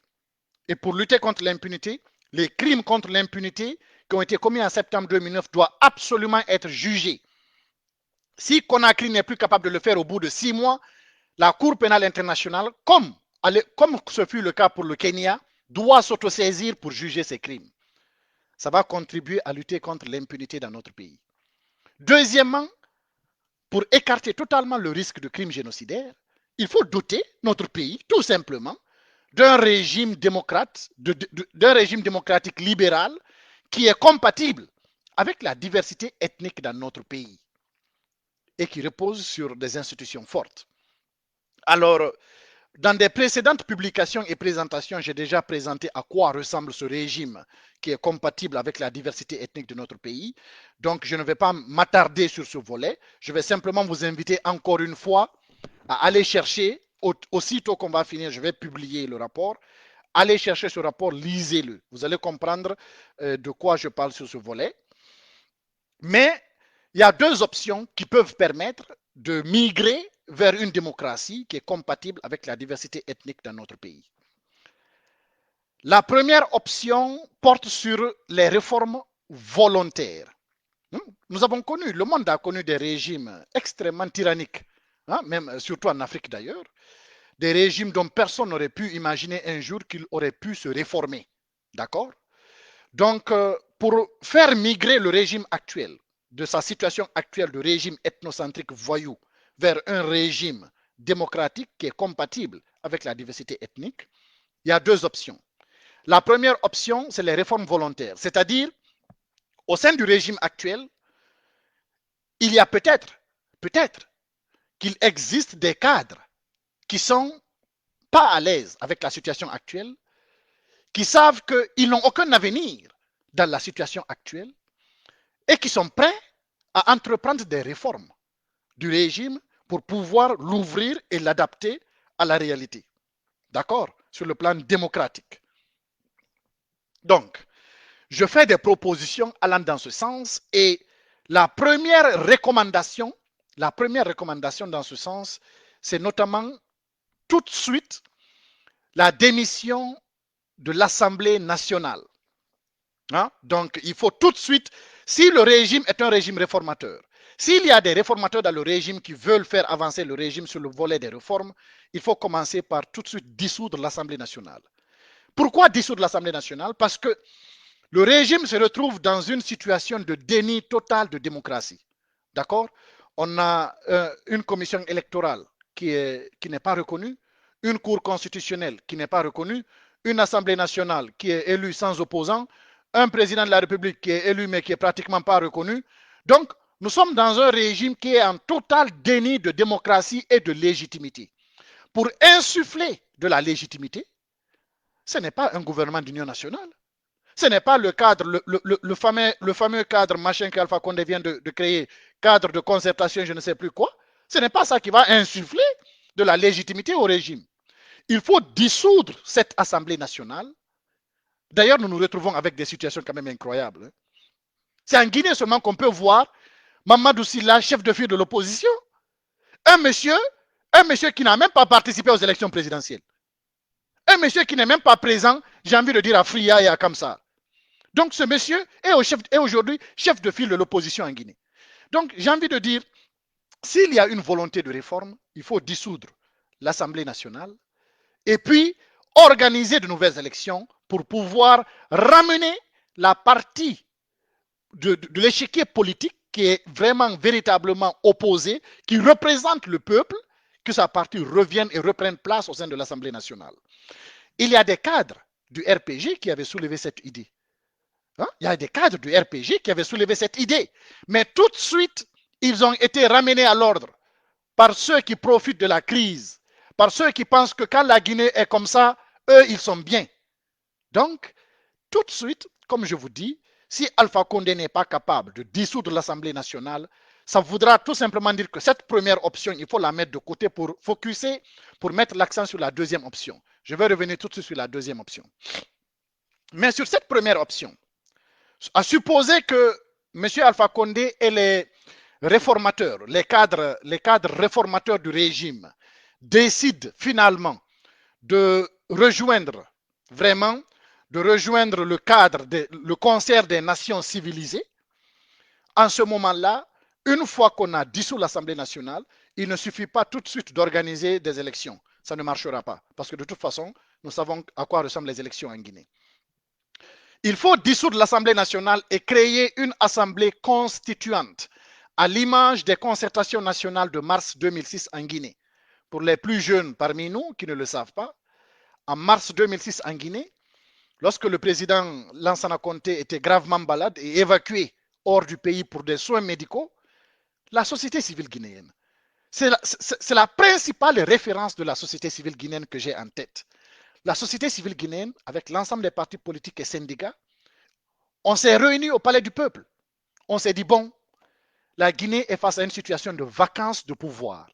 Il faut absolument qu'on définisse une feuille de route qui nous permettrait, au cas où le général Lansana Conté décède au pouvoir, comment on va pouvoir diriger cette transition.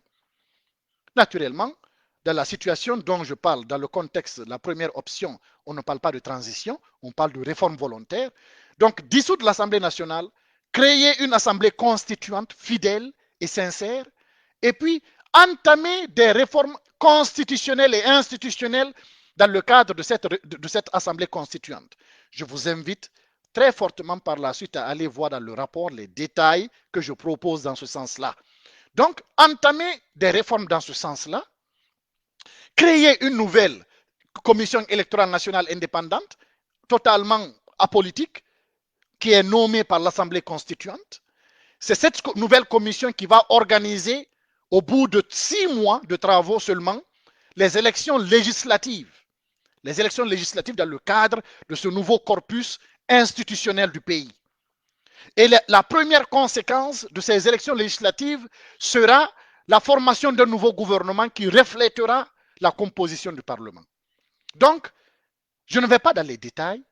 Je vous conseille vivement d'aller dans le rapport pour voir dans le cadre de l'option 1, c'est-à-dire l'option où le régime a des cadres en son sein qui sont prêts à entreprendre des réformes dures pour pouvoir quitter la voie pour pouvoir se débarrasser de cette nature ethnocentrique et voyou pour revenir dans le concert des nations et doter le pays d'une démocratie libérale apaisée qui est compatible avec la diversité ethnique de notre pays.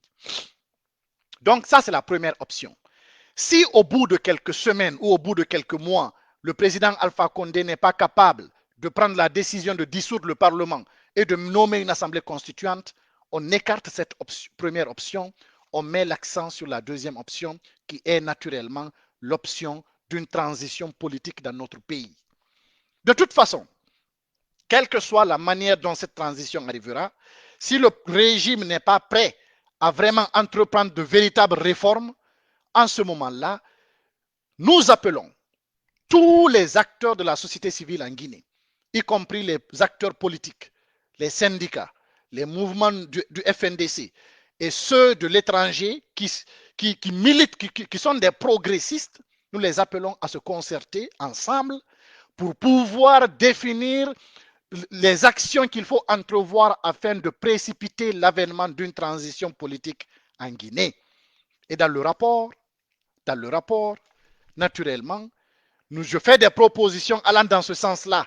Je fais des propositions aux acteurs politiques guinéens. Je fais des propositions à la diaspora guinéenne qui vit à l'étranger. Je fais des propositions à l'ensemble de la communauté internationale. L'Union africaine, la CEDEAO, la Cour pénale internationale, l'ONU, les États-Unis, la France, le Canada, l'Union européenne, la Chine, la Russie, la Turquie, les pays du Golfe. Donc, pour chaque catégorie d'acteurs, je fais des propositions allant dans le sens de précipiter l'avènement d'une transition dans notre pays, au cas où le régime ethnocentrique voyou du président Alpha Condé refuse de se lancer dans les réformes fortes et importantes pour le transformer vers un régime libéral, démocratique, qui est ouvert et qui est compatible avec la diversité ethnique dans notre pays. Alors, mesdames et messieurs, chers amis, je vous remercie vraiment. J'ai pris beaucoup de temps. Je voulais le faire en quelques 40 minutes, mais là, je pense qu'on a dépassé les 1 heure de temps. Voilà un peu le rapport Roger Bamba, ce que j'ai voulu, ce que nous avons couché dedans. Il est extrêmement important pour chacun d'entre vous d'accéder à ce rapport, le lire. Le premier volet qui caractérise ce régime, le deuxième volet qui fait des propositions en fonction du risque, de la menace que représente ce régime aujourd'hui. Et parmi les propositions, il y a les sanctions. D'abord, mettre fin à l'impunité des crimes contre l'humanité. Donc, sanctionner les crimes de septembre 2009, absolument. Ça ne peut pas rester impuni. Ensuite, dépêcher des missions d'investigation sur les crimes qui ont été commis au cours des dernières années au regard des crimes qui ont été documentés dans ce rapport. La communauté internationale aujourd'hui a la carte blanche pour venir en Guinée faire des enquêtes. Et au bout de ces enquêtes, juger aussi tout ce qui s'apparente ou qui appartient au domaine de compétence de la Cour pénale internationale. Donc juger cela, imposer des sanctions et menacer le pays de sanctions jusqu'à ce qu'on revienne vraiment sur les rails d'un pays civilisé. Et ces sanctions doivent permettre aux acteurs réformateurs dans le régime de pouvoir prendre des initiatives. S'ils sont incapables, en ce moment, l'ensemble de la société civile guinéenne, y compris les acteurs politiques, les syndicats, les Guinéens de l'intérieur comme ceux de la diaspora, nous sommes appelés à précipiter l'avènement d'une transition politique en Guinée et tout est à l'intérieur, tout est à l'intérieur. Et je vous invite profondément à accéder à ce rapport, à le lire. Un rapport qui est facile à lire, 56 pages, mais facile à lire et qui contient des références pertinentes, qui est exploitable par tous les organismes internationaux aujourd'hui. En ce qui nous concerne, moi et mon mouvement, la Ligue des démocrates réformistes de Guinée, vous aurez compris, à partir d'aujourd'hui, un autre travail commence. C'est le travail justement de mettre à la connaissance de la communauté internationale ce rapport et son contenu et de faire le suivi. Il faut absolument qu'on fasse le suivi. Le monde aujourd'hui, très malheureusement, est dans une situation difficile pour la majeure partie de nos partenaires avec cette pandémie internationale. Mais nous n'allons pas lâcher. La pandémie ne fait qu'aggraver la question des droits de l'homme au sein de l'humanité et plus particulièrement en Guinée. Le président Alpha Condé a eu la carte blanche depuis trop longtemps. Il faut mettre un terme. Ce qui se passe aujourd'hui en Guinée, c'est des pratiques d'un autre âge, d'un autre monde. Nous ne pouvons pas tolérer cela au regard du droit international. Je vous ai cité tous les principes internationaux que ce régime est en train de violer. Plus de 10, j'ai compté ici plus de 10 conventions internationales que le régime viole régulièrement. Conventions internationales. Ça ne peut pas rester impuni. Nous ne sommes pas la Corée du Nord. Même la Corée du Nord respecte certains principes internationaux. La Guinée ne respecte aucune. J'en ai cité 10 sur les droits de l'homme. Donc, à un moment donné, il faut agir. Et ce rapport est un plaidoyer. Un plaidoyer pour le droit international, pour le système international, pour la communauté internationale. Et si vous lisez ce rapport, il y a une section particulière et précise qui justement s'appuie sur un argument du droit international pour appeler la communauté internationale à faire usage du droit d'intervention, du droit d'ingérence, pour mettre à l'abri les populations guinéennes de ce régime qui est devenu incontrôlable et qui est aujourd'hui fait peser une menace génocidaire en Guinée et une menace de déstabilisation de toute cette région de l'Afrique de l'Ouest. Nous ne pouvons pas nous permettre cela. Il y a eu trop d'investissements pour la paix et la sécurité en Afrique de l'Ouest. Ce n'est pas Alpha Condé et son régime qui vont mettre cela, qui vont nous ramener en arrière. Il faut absolument se débarrasser de ce régime qui est devenu extrêmement sale. Extrêmement sale. Voilà, encore une fois, je vous remercie. Ce fut un plaisir pour moi de partager, de présenter ce rapport. Alors, comme je disais au début de la présentation, malheureusement, pendant que je présente, je ne vois pas les commentaires. Donc, je vais aller dans un second écran pour voir les commentaires et prendre vos questions. Je vais prendre environ une dizaine de questions pour pouvoir libérer ceux d'entre vous qui sont occupés. Alors, merci beaucoup. Très bien.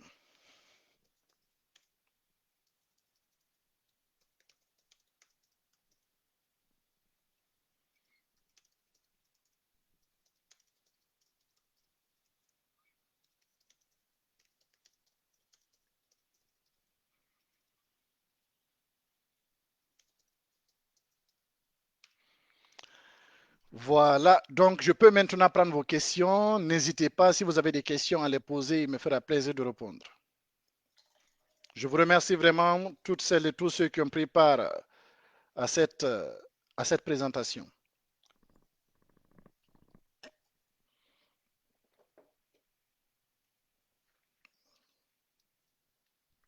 Voilà. Si vous avez des questions, n'hésitez pas à les poser en commentaire. En commentaire, je vais les prendre et il me fera plaisir de répondre. Sinon, comme je vous ai dit, la suite, c'est vraiment consiste un peu pour moi à le mettre en ligne. Le rapport, je vais le publier en ligne. Je vais partager le lien du rapport sur la page de l'événement dans Facebook et aussi dans mes profils, dans tous mes profils Facebook,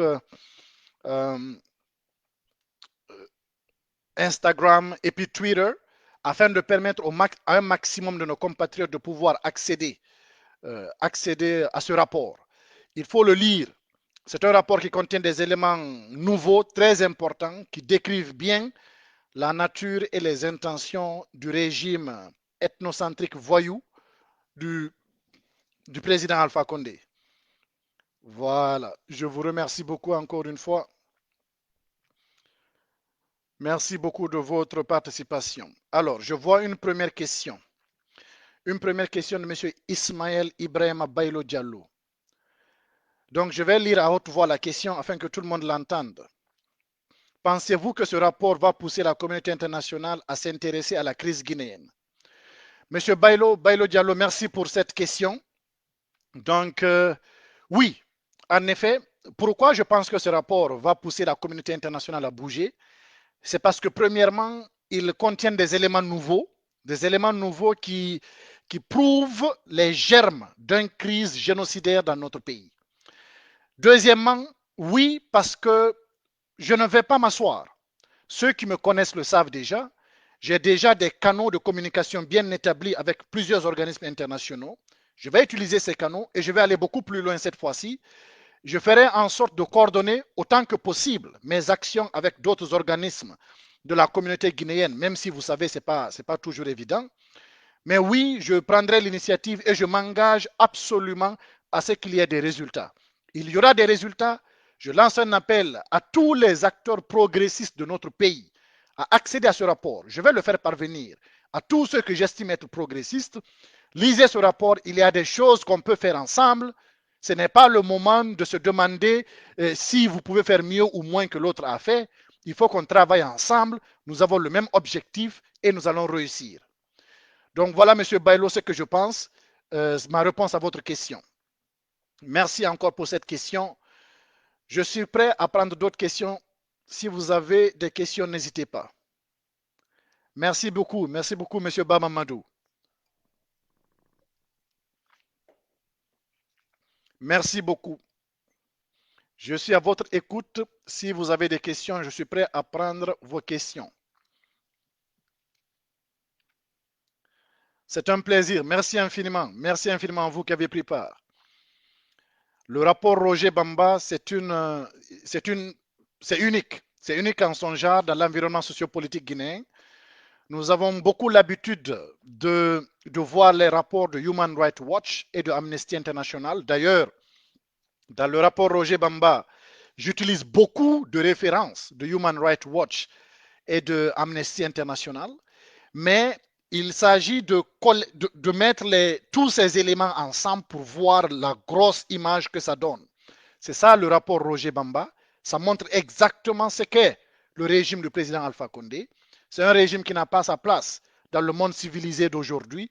Nous avons pu le prouver dans ce rapport, un rapport de 56 pages qui est très bien documenté et nous allons le pousser au maximum possible.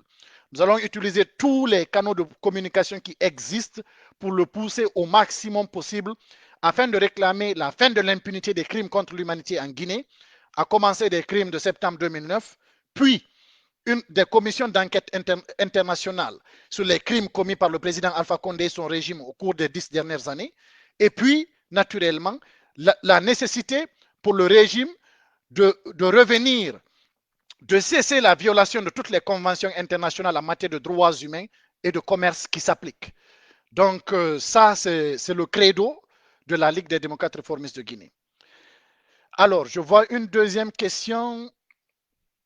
Oui, alors ceux qui veulent avoir le rapport par email, vous pouvez m'envoyer votre courriel, absolument. Laissez-moi votre courriel, votre email, je vais vous le faire parvenir. Et il me fera plaisir. Voilà. Encore une fois, ce rapport est un plaidoyer pour la communauté internationale, pour une intervention vigoureuse. C'est aussi un soutien à tous les progressistes dans notre pays, y compris les acteurs politiques progressistes dans notre pays. Il ne faudrait pas accepter, alors pas du tout, de jouer le jeu de ce machin qu'Alpha Condé vient de créer, cadre de concertation, machin, machin. Ça ne sert absolument à rien tant que le régime n'est pas prêt à dissoudre l'Assemblée nationale et à organiser et à créer une assemblée constituante. Ce n'est pas la peine de négocier avec ce régime. Il est devenu extrêmement sale. Tout au contraire, s'ils ne sont pas prêts à faire de véritables changements, allons-y pour la deuxième option, l'option de la transition politique. En travaillant ensemble, on peut précipiter l'avènement de cette transition en Guinée. Nous avons les éléments d'action locaux et internationaux. À l'international, la communauté internationale est très préoccupée par la COVID-19, mais cela n'empêche pas d'agir. Il y a beaucoup d'éléments favorables à l'action au niveau de la communauté internationale. Nous pouvons travailler ensemble, sans ego. Il me fera plaisir et je suis extrêmement ouvert. Merci encore. Donc, je vais donner 10 minutes pour prendre des questions. Par la suite, on va mettre fin à l'événement. Je vous remercie. Je remercie toutes celles et tous ceux qui participent. N'hésitez pas à poser vos questions, s'il vous plaît. Toutes sortes de questions sur la situation guinéenne et en Afrique et à l'international. Il me fera plaisir de répondre. Nous avons 10 minutes. Disons 15 minutes.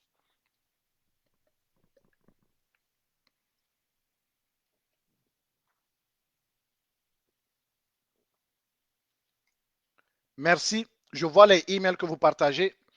Je vais naturellement vous envoyer le rapport.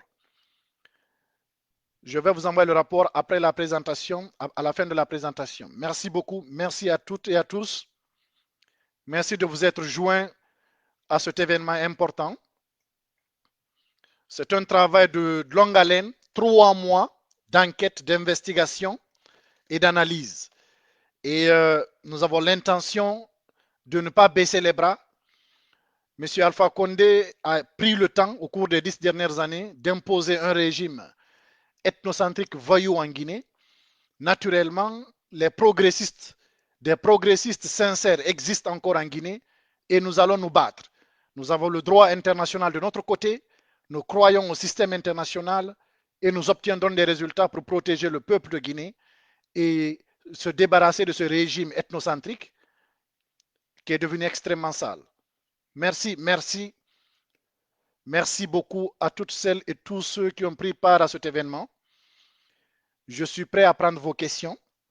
Je ne suis pas habitué à faire des Facebook Live, donc il se peut que techniquement je ne sois pas en point, mais quand même, le message que j'ai voulu vous faire passer, le rapport Roger Bamba, en hommage à Roger, Roger que nous aimons tous, qui a été enlevé de force, détenu à la maison centrale, torturé physiquement et mentalement, empoisonné et tué. Donc Roger Bamba, paix à ton âme, l'esprit pour lequel tu t'es battu, nous allons continuer à nous battre sur le même chemin et au bout du compte, nous y arriverons. Nous y arriverons parce que nous avons le droit international de notre côté, nous avons la vérité de notre côté, nous avons les progressistes de notre côté et nous avons le peuple martyr de Guinée de l'autre côté. Nous invitons le régime du président Alpha Condé à se réformer. Nous avons déjà vu des régimes comme ceux de l'apartheid et ceux du Ghana se réformer pour devenir des régimes démocratiques. Alors s'il y a des réformateurs au sein du régime du président Alpha Condé, dans le rapport Roger Bamba, la première option concerne justement les réformes volontaires pour pouvoir revenir dans le concert des nations et quitter dans ce monde où il n'y a aucun avenir. Si le régime ne veut pas entreprendre des réformes volontaires, la deuxième option du rapport Roger Bamba concerne l'avènement d'une transition politique qui est inéluctable en Guinée. Et dans le cadre de cette transition, j'appelle l'ensemble des forces sociales et politiques de notre pays à se concerter pour définir une feuille de route à l'image des concertations nationales de mars 2006 afin de préparer cette transition et éviter les erreurs et les déboires qui ont pu avoir lieu notamment lors de la transition de 2008 en Guinée. Voilà, je vous remercie toutes et tous, vraiment. Il m'a fait plaisir de partager ces quelques 2 heures avec vous. Donc, je suis prêt à prendre vos questions si vous en avez. Des questions sur le rapport Roger Bamba, sur la situation en Guinée ou à l'international. Il me fera plaisir. Merci beaucoup.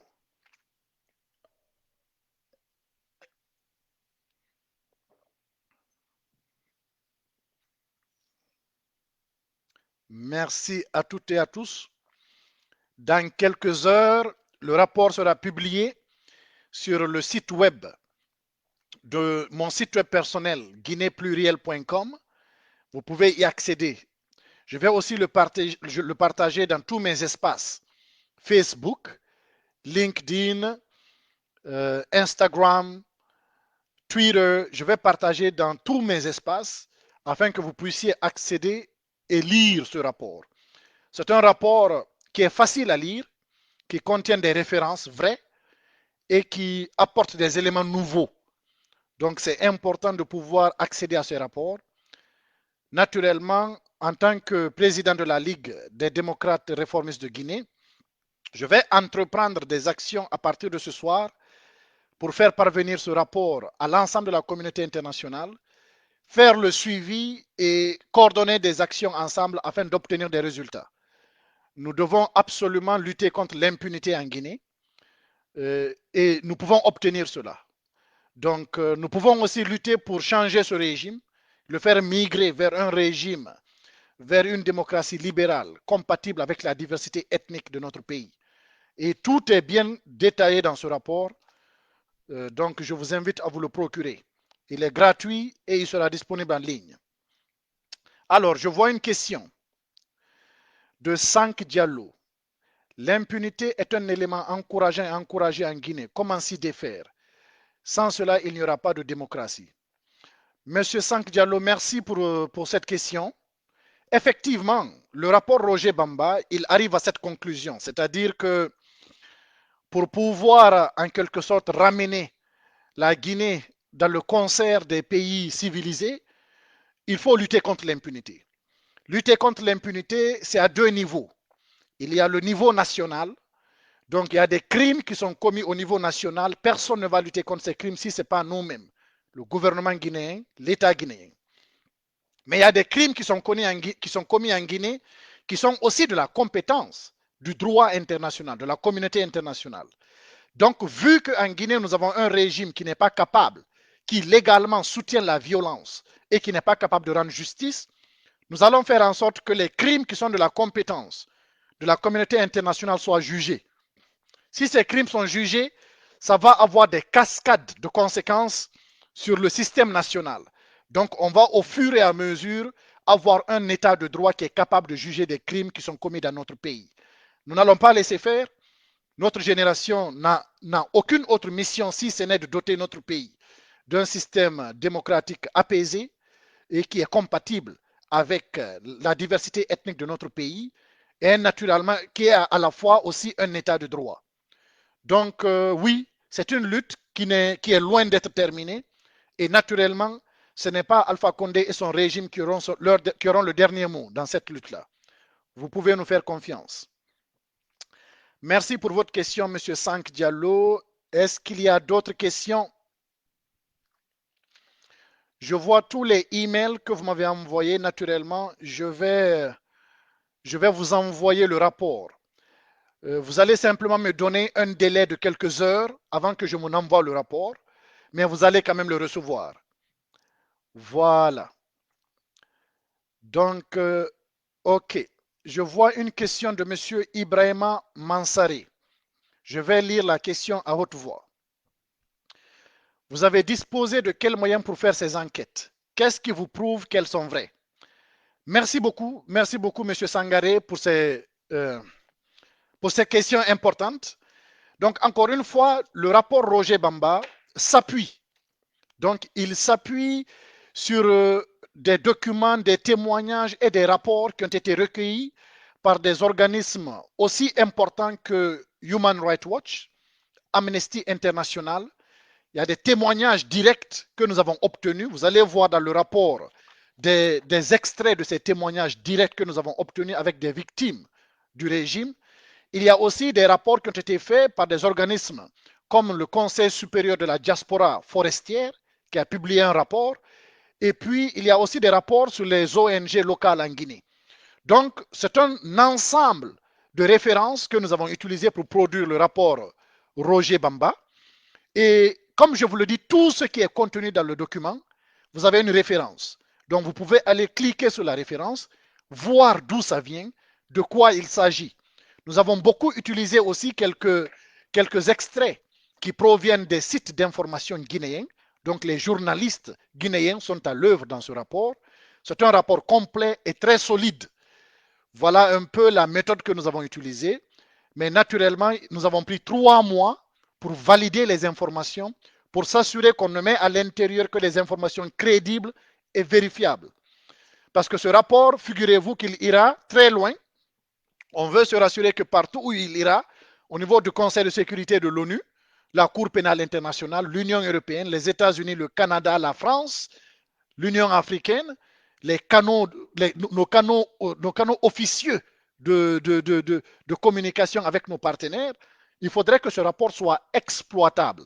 Donc, il contient effectivement des ressources très pertinentes. Merci pour votre question, M. Sangaré. C'était une très bonne question. Voilà. Et puis, il me semble qu'il y a une autre question de M. Bailo Diallo. Vouloir précipiter une transition politique en Guinée avec le concours de la communauté internationale qui a à 2 reprises validé la violation de la constitution guinéenne.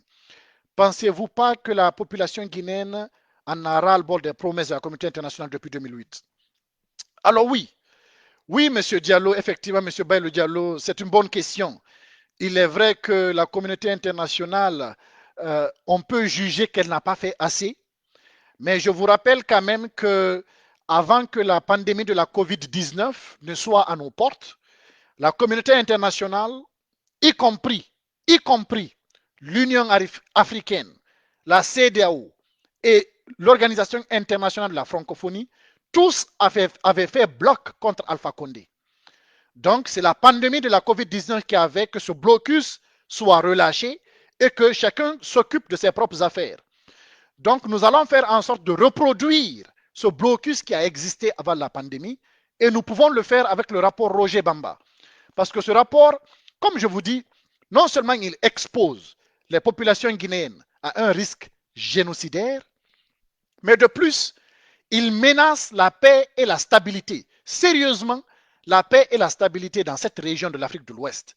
Donc la communauté internationale a un double intérêt à intervenir aujourd'hui en Guinée. Non seulement parce que pour des questions humanitaires, il faut protéger un peuple face à un régime qui soutient légalement, institutionnellement la violence contre sa population et qui a un discours, une idéologie de nettoyage ethnique, mais de plus, on ne peut pas remettre en cause tous les investissements de la communauté internationale, tous les acquis qu'on a obtenus au Libéria, en Sierra Leone, en Côte d'Ivoire, au cours des dernières années. Donc ce sont des pays qui sont encore fragiles, qui peuvent repartir en guerre civile. Si la Guinée tombe, tous ces pays peuvent tomber en château de cartes. Donc, je suis en train de vous dire, le régime du président Alpha Condé aujourd'hui est une réelle menace pour notre pays. Ce ne sont pas seulement des mots, c'est une réalité. Vous avez vu le président de la Sierra Leone qui est allé dire qu'il n'est plus supportable de voir les milices de Alpha Condé se promener à Yenga. Vous avez vu le président de la Guinée-Bissau qui ne supporte plus l'ingérence du président Alpha Condé. Vous avez vu au Mali, lorsque le président Alpha Condé a proposé à la CEDEAO d'amener l'armée guinéenne pour rétablir IBK dans ses fonctions, réprimer le peuple malien pour rétablir IBK.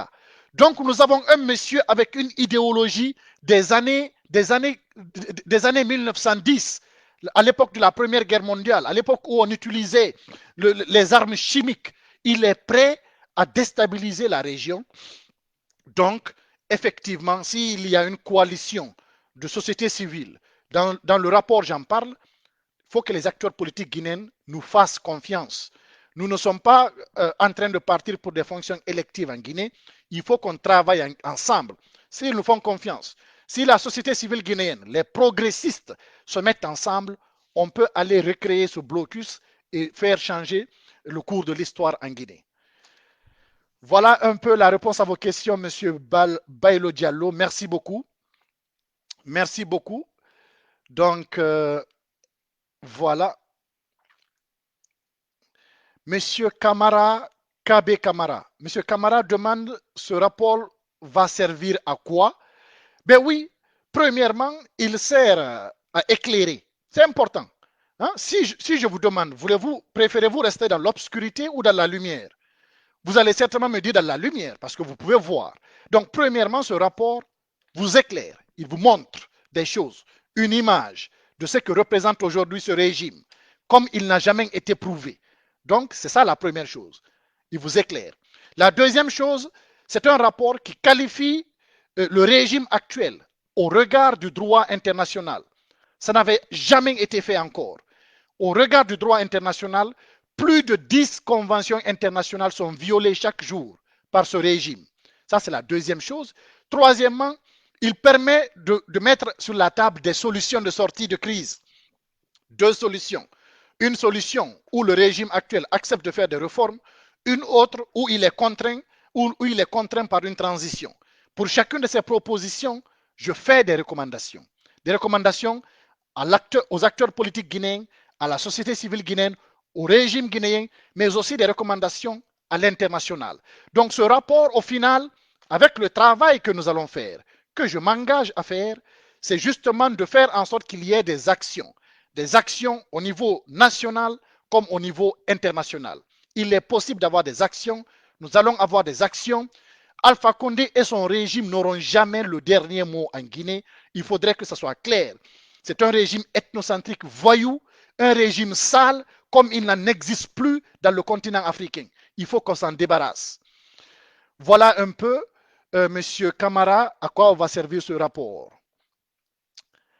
Voilà. Merci beaucoup, mon frère du Mali. Donc, les amis, écoutez, je vais tout simplement conclure. Ça fait 2 heures que nous sommes ensemble. Merci infiniment pour le temps que vous avez accordé pour cette première du rapport Roger Bamba. Je vous ai exposé un peu le travail que nous avons fait dans ce rapport. Et je vous invite par la suite, lorsqu'il sera publié, d'accéder à ce rapport pour lire dans les détails le contenu du rapport. C'est un rapport qui apporte des faits nouveaux qui sont de nature à appeler à une intervention internationale en Guinée, à condition qu'on travaille ensemble, que tous les progressistes guinéens travaillent ensemble. Nous n'allons pas laisser M. Alpha Condé faire. Ce que nous voyons en Guinée, c'est quelque chose d'extrêmement atroce. Ça ne peut pas perdurer. Donc, je vous remercie encore. Je vous encourage dans vos activités personnelles, professionnelles, mais aussi à toujours vous engager pour le bien, pour l'amour du prochain en Guinée. Débarrassez-vous des discours ethniques. Les discours ethniques en Guinée sont entretenus au plus haut sommet par Alpha Condé et son régime. Donc, nous n'avons pas d'ethnie au sein d'une communauté. C'est un régime qui est là, qui instrumentalise les ethnies pour se maintenir au pouvoir. Nous allons tout simplement mobiliser l'ensemble des efforts de nos compatriotes du Fouta, de la Haute-Guinée, de la Forêt et de la Basse-Côte pour pouvoir bouter ce régime hors de notre pays à jamais et bâtir sur notre pays un État libéral, démocrate, qui est compatible avec la diversité ethnique dans notre pays. Vous avez dans ce rapport des recommandations qui vont dans ce sens. Encore une fois, je vous suggère et je vous invite vivement à vous procurer de ce rapport. Je vous remercie encore une fois de m'avoir permis de vous présenter ce rapport aujourd'hui et je vous dis à très bientôt. Merci beaucoup. La lutte continue.